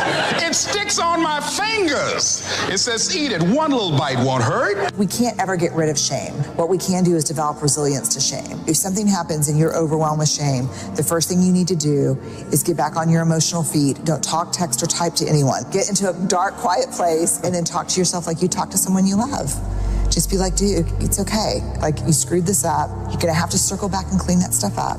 Then reach out and talk to someone about what you're feeling. Shame cannot survive being spoken. So when it happens, that warm wash that makes you feel small and not enough, when that washes over me, rather than yelling at my kids or just decimating myself with hateful language, now when it washes over me, I'm like, okay, I'm in shame. Don't talk, text, or type. What happened? Failure is part of life. I mean, the difference for me, though, is I look at failure as a stepping stone to success. It's a speed bump. I know I'm going to fail, but it's not failure if you learn something. And so, gosh, I've made so many mistakes. I've screwed so many things up, but every time I do, it just becomes it becomes a way for me to explain to someone else what it takes. You know, it's like, here's what I've done. I think I have the ability to influence people because I talk about my failures. I talk about all the things that mess me up, but I show people that I didn't let it stop me, and you don't let it stop you. And I think that's really the secret in that area. And if everything you touch was successful, you probably won't be able to relate to people as much. No, you'll be relate, and also it's be total bullshit, and everyone knows it's bullshit. And also you'd be bored silly. Right. I mean, think about it. If you just said, I want this and it happened, I want this and it happened, you know, people don't value what they don't fight for. You know, it's like you see kids sometimes in it, you know, your parents will say, you're not going to value this if you don't work for it. And your kid going, I'll value it, just give it to me, right? But it's true. Yeah. You know, the things we've worked the hardest for, we value the most. So I think, you know, the purpose of a goal is not getting it anyway. The purpose of a goal, you know, is who you become. Who you become is going to make you happy or it's going to make you sad. Yeah. So I'm not looking for an effortless approach. There's no such thing. I want you to look at something right now. Think of some major goal you want, or maybe it's one you're already working on and you have experienced a lot of setbacks, a lot of defeats. You've experienced a lot of disappointment. Maybe you've already given up. And maybe you just need a little fire, a little encouragement to get back in the game again. Here's what I want you to look at. There are winners, there are losers, and there are people who have not discovered how to win. And all they need is some coaching. All they need is some help and assistance, just a little support. All they need is some insight or a different strategy, a plan of action to make some adjustments that will open up the key to a whole new future for them, that will give them access to the unlimited power that they have within themselves. That's all that they need. So what I want you to do is think about something you want for you, that's real for you, that's important for you, that will give your life some special meaning and power. And I don't even want you to say, I can do that. I don't want you to assume that. See, 5 years ago when I started out in this area, I would not have been able to make the mental leap that I would be up to where I am right now. I don't want you to begin to just psych yourself out. No. I want you to be able to say something to yourself that will enable you to maintain a level of integrity with yourself. That when you say this, even when you face tremendous setbacks, it will be a benchmark to keep you in the game, to keep you moving forward and experimenting and readjusting your strategy and your plan of action, continuously looking for ways to win. So what is that something? When you got an idea you want to move on, you might not have the money, you might not have the education, you might not have the support or the resources you need. What is that something that can keep us going, that will enable us to act on our dream? What's one of those keys that will begin to help us to discover the secrets to our dream? Done if you weren't trying to impress nobody, if you was just being you. I'm thinking, like, how many mistakes have we made trying to be what they want us to be? What if we could just be who we were? Like, what would we be doing if we weren't worried about them? So I'm challenging you. When you walk out of this room, I'm challenging you to do you. I'm challenging you to do you. Never repeat your failures. Work with people that are smarter than you. Listen and mentally know you're the best. If you mentally know you're the best, no one can compete with you. We live by this and we die by this. We don't retreat. We don't run. Every man must search his own soul. That's why that Martin Luther King quote, that's why I say like you don't judge a person by where they stand in times of comfort and convenience. You judge them by where they stand in times of challenge and controversy. And if you ain't work, like when you work for something, it gives you a different type of attachment to it. The harder you work, the harder it is to surrender. That's why cats can give up so easy. They ain't got nothing invested. They ain't worked for it. They ain't sacrificed for it. Every time it get tough, they go blow weed. They ain't working for it, right? They ain't got nothing sacrificed into it. But when a cat worked for something, like when a cat been sacrificed for something, well, you're gonna have a cold day in hell before you take it from them. Because they value it different. There's a quote that says, when you know yourself and you know your opponent, there's no need to fear the results of over 100 battles, which means not being naive and saying, oh, I'm better here and I'm better here. You gotta know where you suck. Yeah. And you gotta know where you're good. Yeah. And I know where Rampage is really good. And I also know where he really sucks. So, you know, I think he's trying to bait me to get in this big kickboxing match with him or boxing match with him. And I'm going to really go out there and just give a solid mixed martial arts display. It's not about being perfect. It's about just every day, one step at a time, trying to be better, trying to do more. And I think a lot of people are struggling to find that purpose, but it's okay. You will find it. Do not give up. Keep getting up, just keep saying those things to yourself and you will eventually find it. Dedication, hard work, dedication, hard work. On one-man army. The world can go against me. I'm still come on top.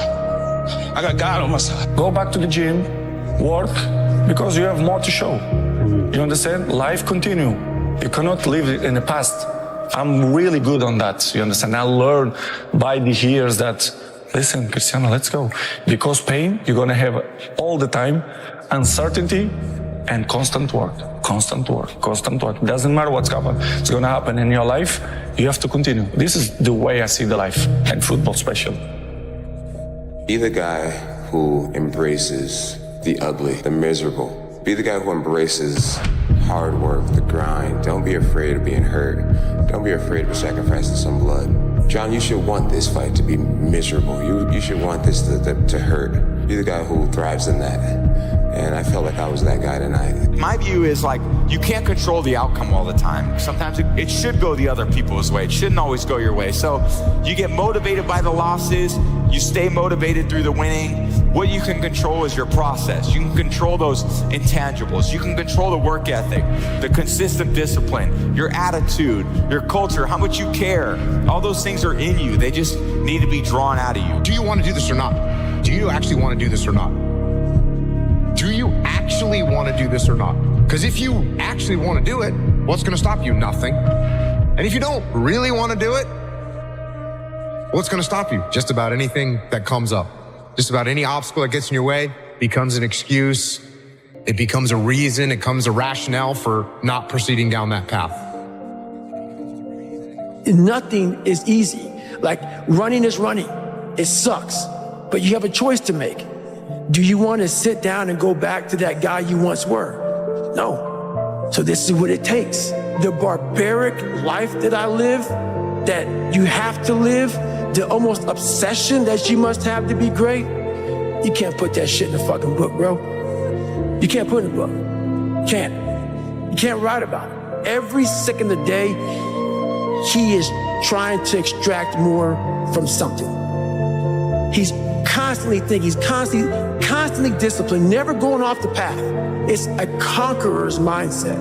I'm almost 50, and I've been this way for almost 30 years. Sometimes you're right, sometimes you're wrong. At least you're being yourself. We all do mistakes. We learn from the mistakes, but we will still do mistakes. Being perfect, what is being perfect?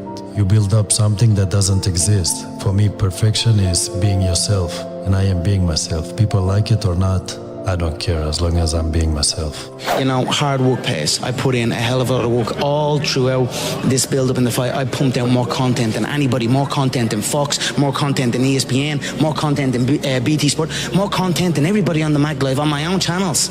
You know what I mean? I'm a workhorse from all angles, not just in the gym, but I'm building this media empire now myself, and we pumped out the content. I'm very proud of how it went.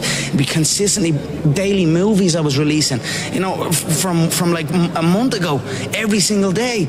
You know what I mean? Nobody's doing that. So I'm very proud of it, and I'm very, the work pays, hard work pays, and I put in the fucking work, and that's why I'm sitting at the top. I put it all on the line, I show up, I perform, and I get the results from that. So stop being driven by outcomes. Stop being driven by, if I get this, I'm gonna do this. Just work. And if you don't get what you thought you were gonna get, show up and still go to work. Because along the process, what's more important? What you acquire or who you become? And a lot of people think what they acquire is the thing that makes them who they are. No, it's who you become in the process of chasing what you want to acquire. Nothing's ever gonna be given to you. Everything's gonna be earned. If you don't go out there and put in the work, you don't go out and put in the effort, one, you're not going to get the results. But two, and more importantly, you don't deserve it. You didn't earn it. Your brain's amazing. Once you feed it the right conversation, the right mental nutrients, the right mental supplements, the right internal dialogue at the right time, with the right hit, with the right proof, of what you've done in the past and you send that right to the right circuit, dude, you're a fucking beast. A beast. If you love something, if you have a strong passion for something, you would go to the extreme to try to understand or try to get it. I hate losing, but I have to respect losing because losing is a part of winning. And you never just, win. You got to lose to win. How can I do things different? How can I change? But you got to look at yourself in the mirror because that's how things get started. And you got to be willing to change. As an athlete like you, Tiger Woods, Michael Jordan, Diego Maradona, what do you have that at the end of the day you become bigger than the sport itself? I don't think we're necessarily bigger than the sport. I just think that we've had so much success in the sport. And I think it's in the way we've done it, whether it's through just pure dominance, or maybe someone may have a more flashy personality as well as dominating. Some people are, they may do it differently than anyone's ever seen it done before in the past. And I think that's where I think people kind of gravitate towards. What Messi and Ronaldo are doing now in soccer is just phenomenal, but two different ways of doing it, right? And then you have Jordan coming into the league. He did it completely different than anybody else. And then when I came into golf, I done it differently because no one had ever trained. No one ever lifted weights. No one ever ran miles. No one ever did wind sprints. No one ever did any of those things in golf, so I did it differently. And I had the success doing it differently. And I think that's what people sometimes see and have gravitated towards. I have the ability to see the end before the beginning even begins. And what that means is I know that to get to the very end, I can see it right now. So before I went to Buds and I was losing all this weight and shit, I saw myself walking across the stage at 191 pounds, because that's where I had to get to get into the door.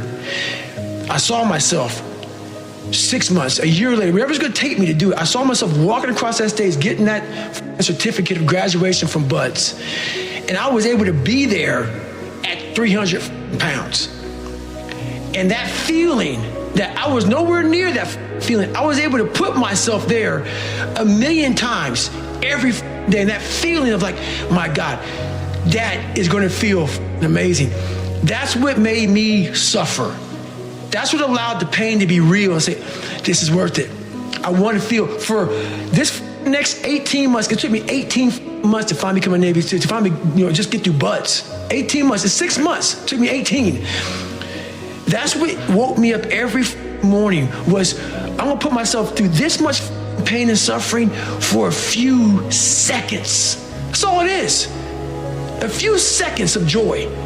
And it's so worth it, man. That's what people don't get. So I'm able to put myself at the finish line, even though I have no finish line, but at the finish line of an event before I even start to say, how are you gonna feel at the end of this? Visualizing is my biggest tool of life. That's why I've been able to put myself in cold water, put myself in a 100-mile race millions of times before I've done it. And I'm able to go through the race and see how I'm gonna feel at mile 50. Almost to the exact feeling. Right, so when it comes up, it's no surprise. It's no surprise. I've already done this 1,000,000 times. Mm-hmm. I never feel that I'm at my best. I feel I still have room to improve. I still set goals for myself to strive for. I'm never complacent with what I've achieved. Even though it's been very successful for me, I still feel I have a lot to prove, not just as a player, but as a person, as a father, to some extent as a role model in all aspects. So I'm never really too complacent with myself or with what I've achieved. When I get to a point where I feel I can improve as a player, I walk away from the game. I still feel that I have a plateau that I hadn't reached yet in terms of my skills or my expectations of myself. I'm always going to expect myself to do certain things or surpass certain things. As long as I believe that, then my road to success is going to continue to expand. We live in a world now that's so kind. We find the kind way around everything. Like, if you don't look good, I have to find a kind way of saying, I don't like your shirt. Right. That's not the approach. If that's the approach you're looking for, that book is not for you. Can't hurt me is not for you.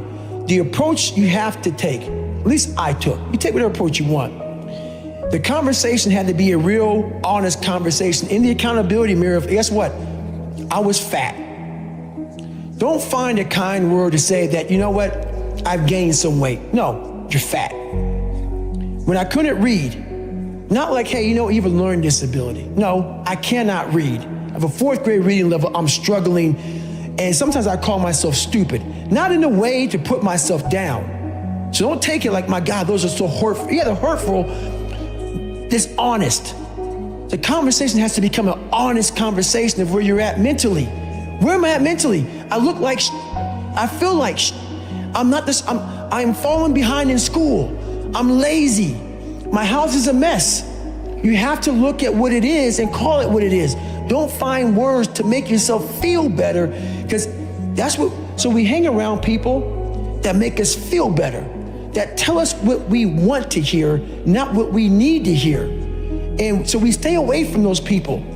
And we stay away from those people, like our internal dialogue becomes that kind, it's okay, it's not okay. So that's where it starts. It starts with that accountability of, it's not okay anymore. This can no longer be okay. And calling yourself out for exactly what you are and exactly how you need to fix it. I wanted to excel my game and isolate my game from everybody else. That I was more than just, a few dimensional. Even when it came to Magic Johnson, Magic Johnson was a crowd pleaser. He was a good offensive player. He was a great motivator. Average defensive player. I wanted to change that. I wanted to take another step. I wanted to do all those things, that could separate me from Magic Johnson. I'm not saying he wasn't great. He still is great. But we're great in our own different way, and that was motivational for me, and to this day, it still is. I don't want to do anything unless I'm passionate about it. I don't care any money. That's what I learned about peace and happiness. That if you're not doing it with passion and love, and you're just doing it for money, it's the emotional outcome is going to be disastrous. And that's from my experience. That's just really what I know. So I know it has to be just for pure passion and a love for what I'm doing. What do you feel separates good athletes from the best athletes? I think it comes back to what I was saying earlier about, I think it's a lot of it is mental. If you want to do something and you want it that bad, you'll make sacrifices. And growing up for me as a kid, I made a lot of sacrifices that I didn't seem that they were a big deal, and I don't think of them as being a big deal right now. There were Saturdays or Fridays where I'd give up going to a dance or hanging out with my friends because I had workout the next day. But those things that I gave up, were things that I wanted to help me get to my goal. And there were times where I've been put in. I know what I can do, so. We talk about hard work all the time. It's like, man, if you got to get up every single morning and remind yourself how hard you need to work, you probably need to choose a different profession, because that shouldn't be there. I wake up in the morning excited to get to it. If I'm not training, I'm missing it. If I'm not watching a game of basketball, I miss it. There's no place I'd rather be. And if you have that feeling, then you're truly doing what God has put you on this earth to do. Let's go back to the... Do it, jumping a 40-inch vertical, what this game is about, it's about will. That's it. It's not about skill, this game is about will. And so the moment that you make up in your mind, the day that you make up in your mind that you are going to play this game for God and give everything you got to it, you can't help but to give everything you got. And that's the moment that you will realize this game has nothing to do with skill. I've seen plenty of talented guys fold. I've seen plenty of talented guys get hit in the mouth and they didn't want it. I've seen plenty of talented guys get punched in the face and they go back to the sideline and they stand beside their coach and they don't want it no more. They make up excuses. I've seen plenty of talented guys. They ran a 4.2 and a 40. They bench pressed 325 pounds. When 3rd and 1 came up, they tapped their helmet to come out of the game. That has nothing to do with skill. When I'm playing football, I appreciate it. I'm nowhere else. I'm in the present. It's probably the best part about my life is that to be in the present. You talk about how do you enjoy your life? How do you find balance, right? It's to live in the present. To live like a kid. Like, why do kids have so much fun? Because they just care about what they're doing. Yeah. And if we thought about what we were doing all the time, you do that when you're on the football field. It's probably the only place that I can really do that, when I really, truly am my authentic self. A lot of people see it, my close friends do. But when I'm on the football field, it's just raw. You stare at your past and you'll end up staying there. It's okay to look back and admire it, but you carry on. I'm not in the business of staring back at it. You know what I mean? And getting lost back there. People say a loss can make or break a fighter, but trust me, a win can also make or break a fighter because they get comfortable with a win. People can get comfortable with a win, and slack off then. Slack off on the training. Slack off on the diet. They've won one. They're winners now. That's not me. You know, you sleep on a win and you'll wake up with a loss. So I just carry on, keep doing what I'm doing. And that's why this turnaround is so good for me. Vegas, straight away. The Fighting Irish head to the fighting capital. It's perfect. Continue on this path, the freight train straight to the top. Lazy people do a little work and think they should be winning, but winners work as hard as possible and still worry if you're being lazy. So if you're a winner, you ain't comfortable. What separates the best ones with the other ones, with the average ones, it's the consistency. All the time I put it on my mind that you always can improve something. This is what I did. It's not by coincidence that the last 12, 30, 14 years I'm always in the top of the game. So this is take a lot of consistency, hard work, be professional, and this is why I'm still there. We talk about this often, and we always talk about the fact that you can learn a lot more from the failures than you can from the successes. And you have to figure out where those landmines are and then how to best avoid those or help entrepreneurs, and ourselves included, figure out the clues of where those landmines are. You know, not that you're going to avoid all of them, right? But it's also when you do step on one, figuring out, okay, how do you recuperate? How do you balance back and pick yourself up? The meaning behind stay hungry. It's a form of consistency, motivation, and never lack hunger. I've been hungry and I stay hungry in the sense that even when you don't have nothing, you don't settle for less. As I always say, when you're on ground zero, the only way to look is up. So you keep on achieving, And I've been fortunate enough to be around some successful people in mind, and they never lack a sense of ambition and hunger. So to stay hungry is just about maintenance, consistency, never losing the hunger, the king of the jungle, making sure that your dominance is known and people approach you with caution because they know when they're dealing with you, they're dealing with someone who's ambitious, determined, they have commitment to their cause, and that's what Stay Hungry represents. It seems to be important for you to be a sport legend, so I just would like to know why. Well, in your line of work, what do you do? Yeah, what do you do?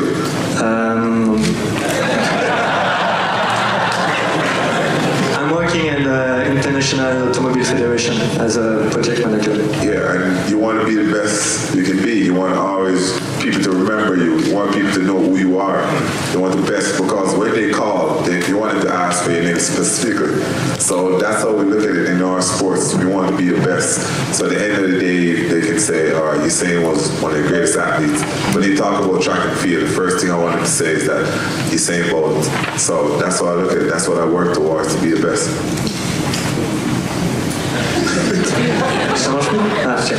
But you can just be different. You don't need to be the best to be different, and if you be different, it's a good thing too. You're gonna be different. Everybody's different.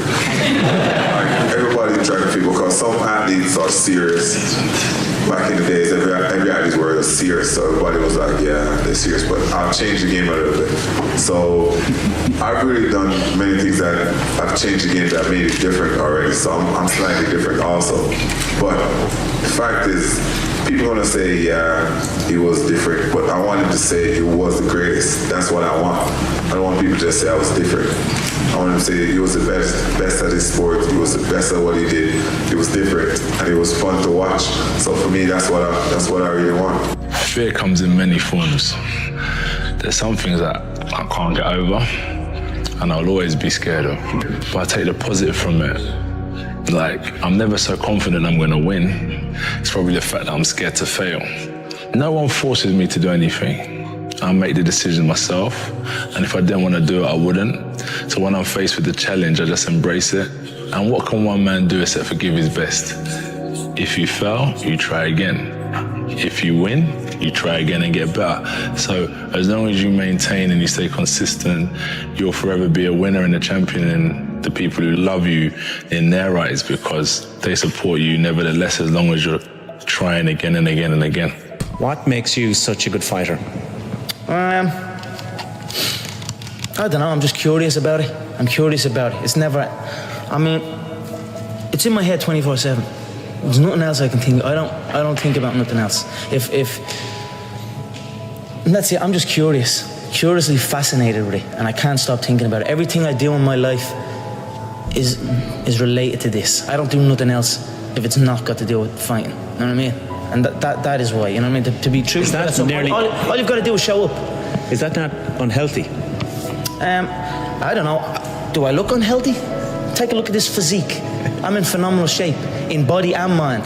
To me, what's unhealthy is living an unhealthy life. To me, what's unhealthy is getting up and going through the same day every day of your life, 9 to 5, in an office or in a, you know what I mean? That's unhealthy. That beats your mind. I don't work. I love what I do, and that's why I'm doing what I love. You know what I mean? That's why it's become a career for me, because I love it. I love what I do. So I don't think it's unhealthy. I feel good in my mind. You know what I mean? It's my life. To become great, you have to follow greatness. But to become it's like to become a great leader, you have to be a great follower. And to be successful, you gotta want to follow success. And I want